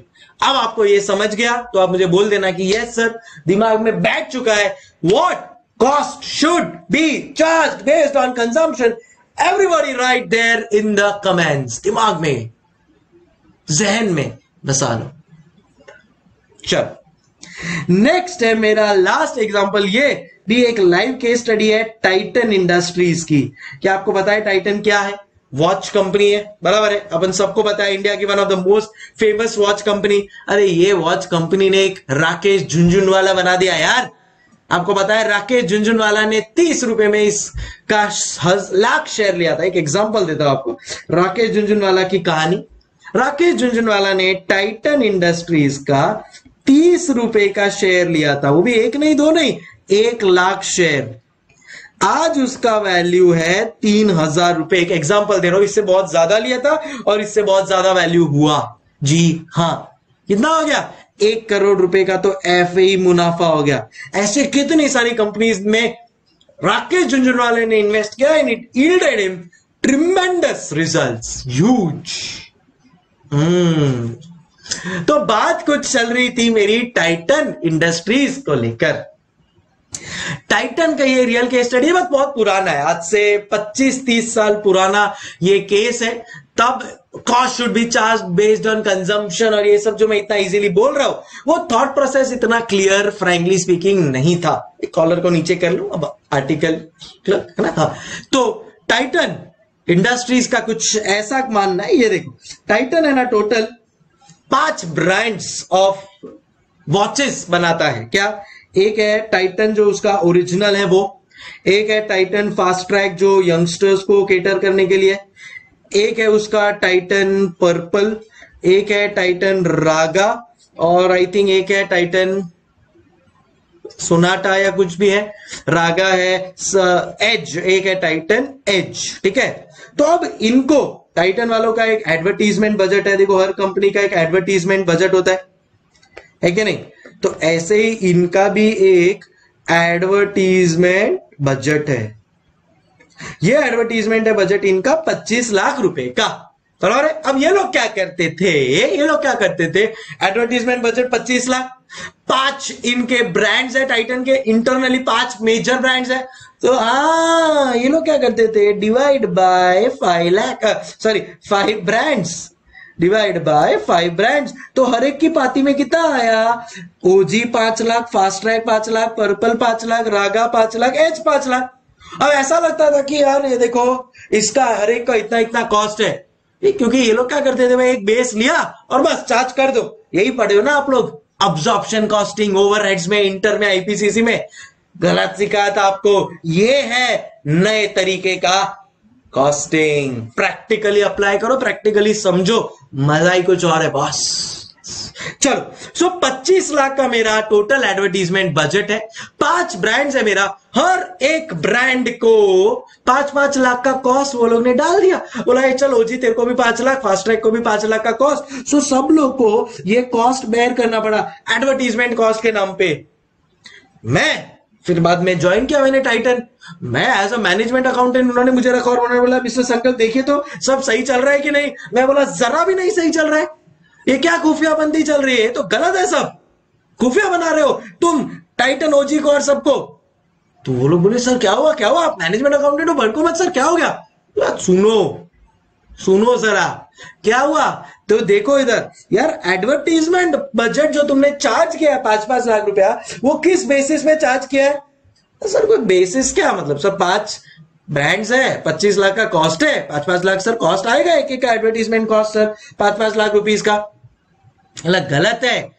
तुमने ये जो 25 लाख रुपए का खर्चा किया है, ये 25 लाख रुपए किस चीज में किया है। तो उन्होंने बोला कि सर हमने ना सोनी एंटरटेनमेंट टेलीविजन के ऊपर, किसके ऊपर, सोनी एंटरटेनमेंट टेलीविजन के ऊपर एड्स दिया है। क्या दिया है, एड्स दिया है। और ये एड्स हमने टोटल 2500 सेकेंड्स का एड दिया है। अगर आपको पता हो तो एडवर्टीजमेंट ऑन चैनल तो सेकेंड्स के हिसाब में होता है, पता है आपको, बराबर है। सो यहां पे ये जो सोनी है ना, वो हम लोग से 2500 सेकेंड का 25 लाख रुपया लेता है। तो 25 लाख रुपए वो 2500 सेकेंड का ले रहा है। इसका मतलब क्या ना, इससे ₹1000 पर सेकेंड का ले रहा है वो।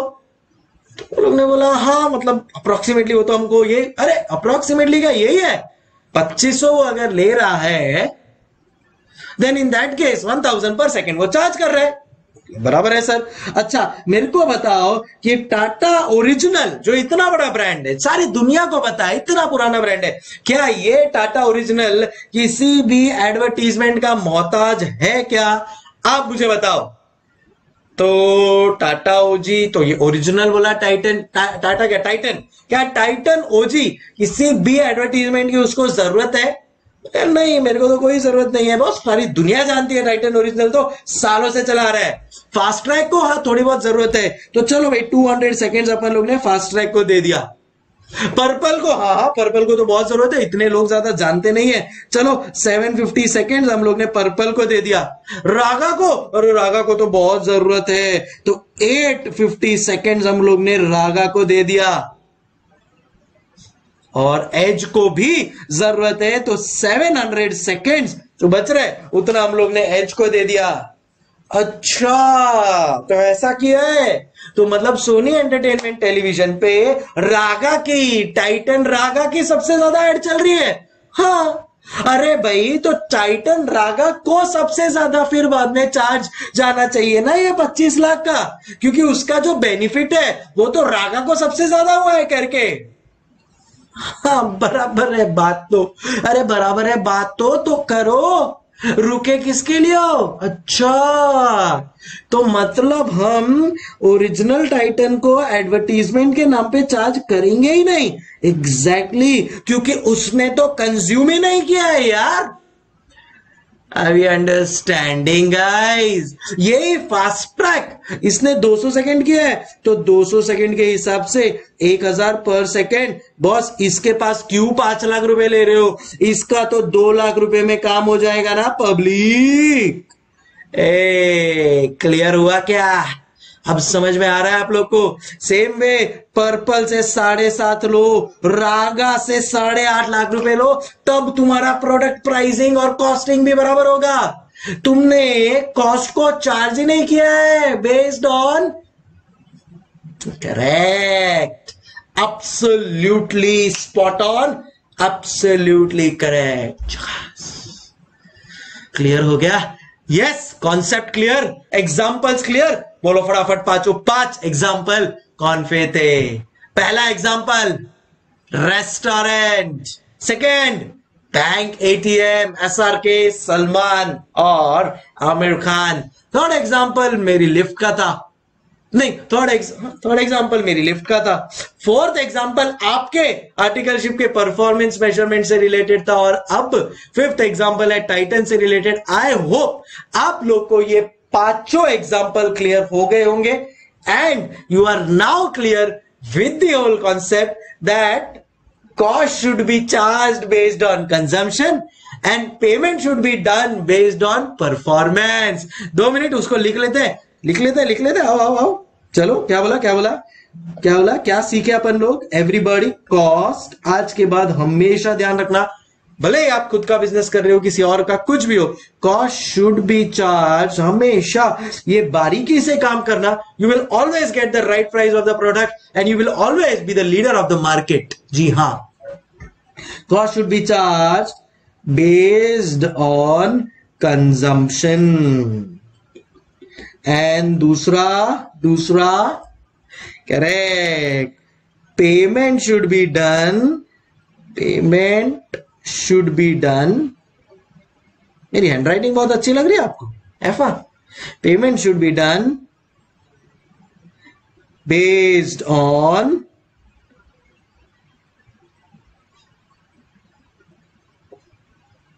Performance. Payment should be done based on performance. समझ गए? चलो फटाफट लिख लो, 1 मिनट दे रहा हूं।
Wow, so I hope all of us are clear.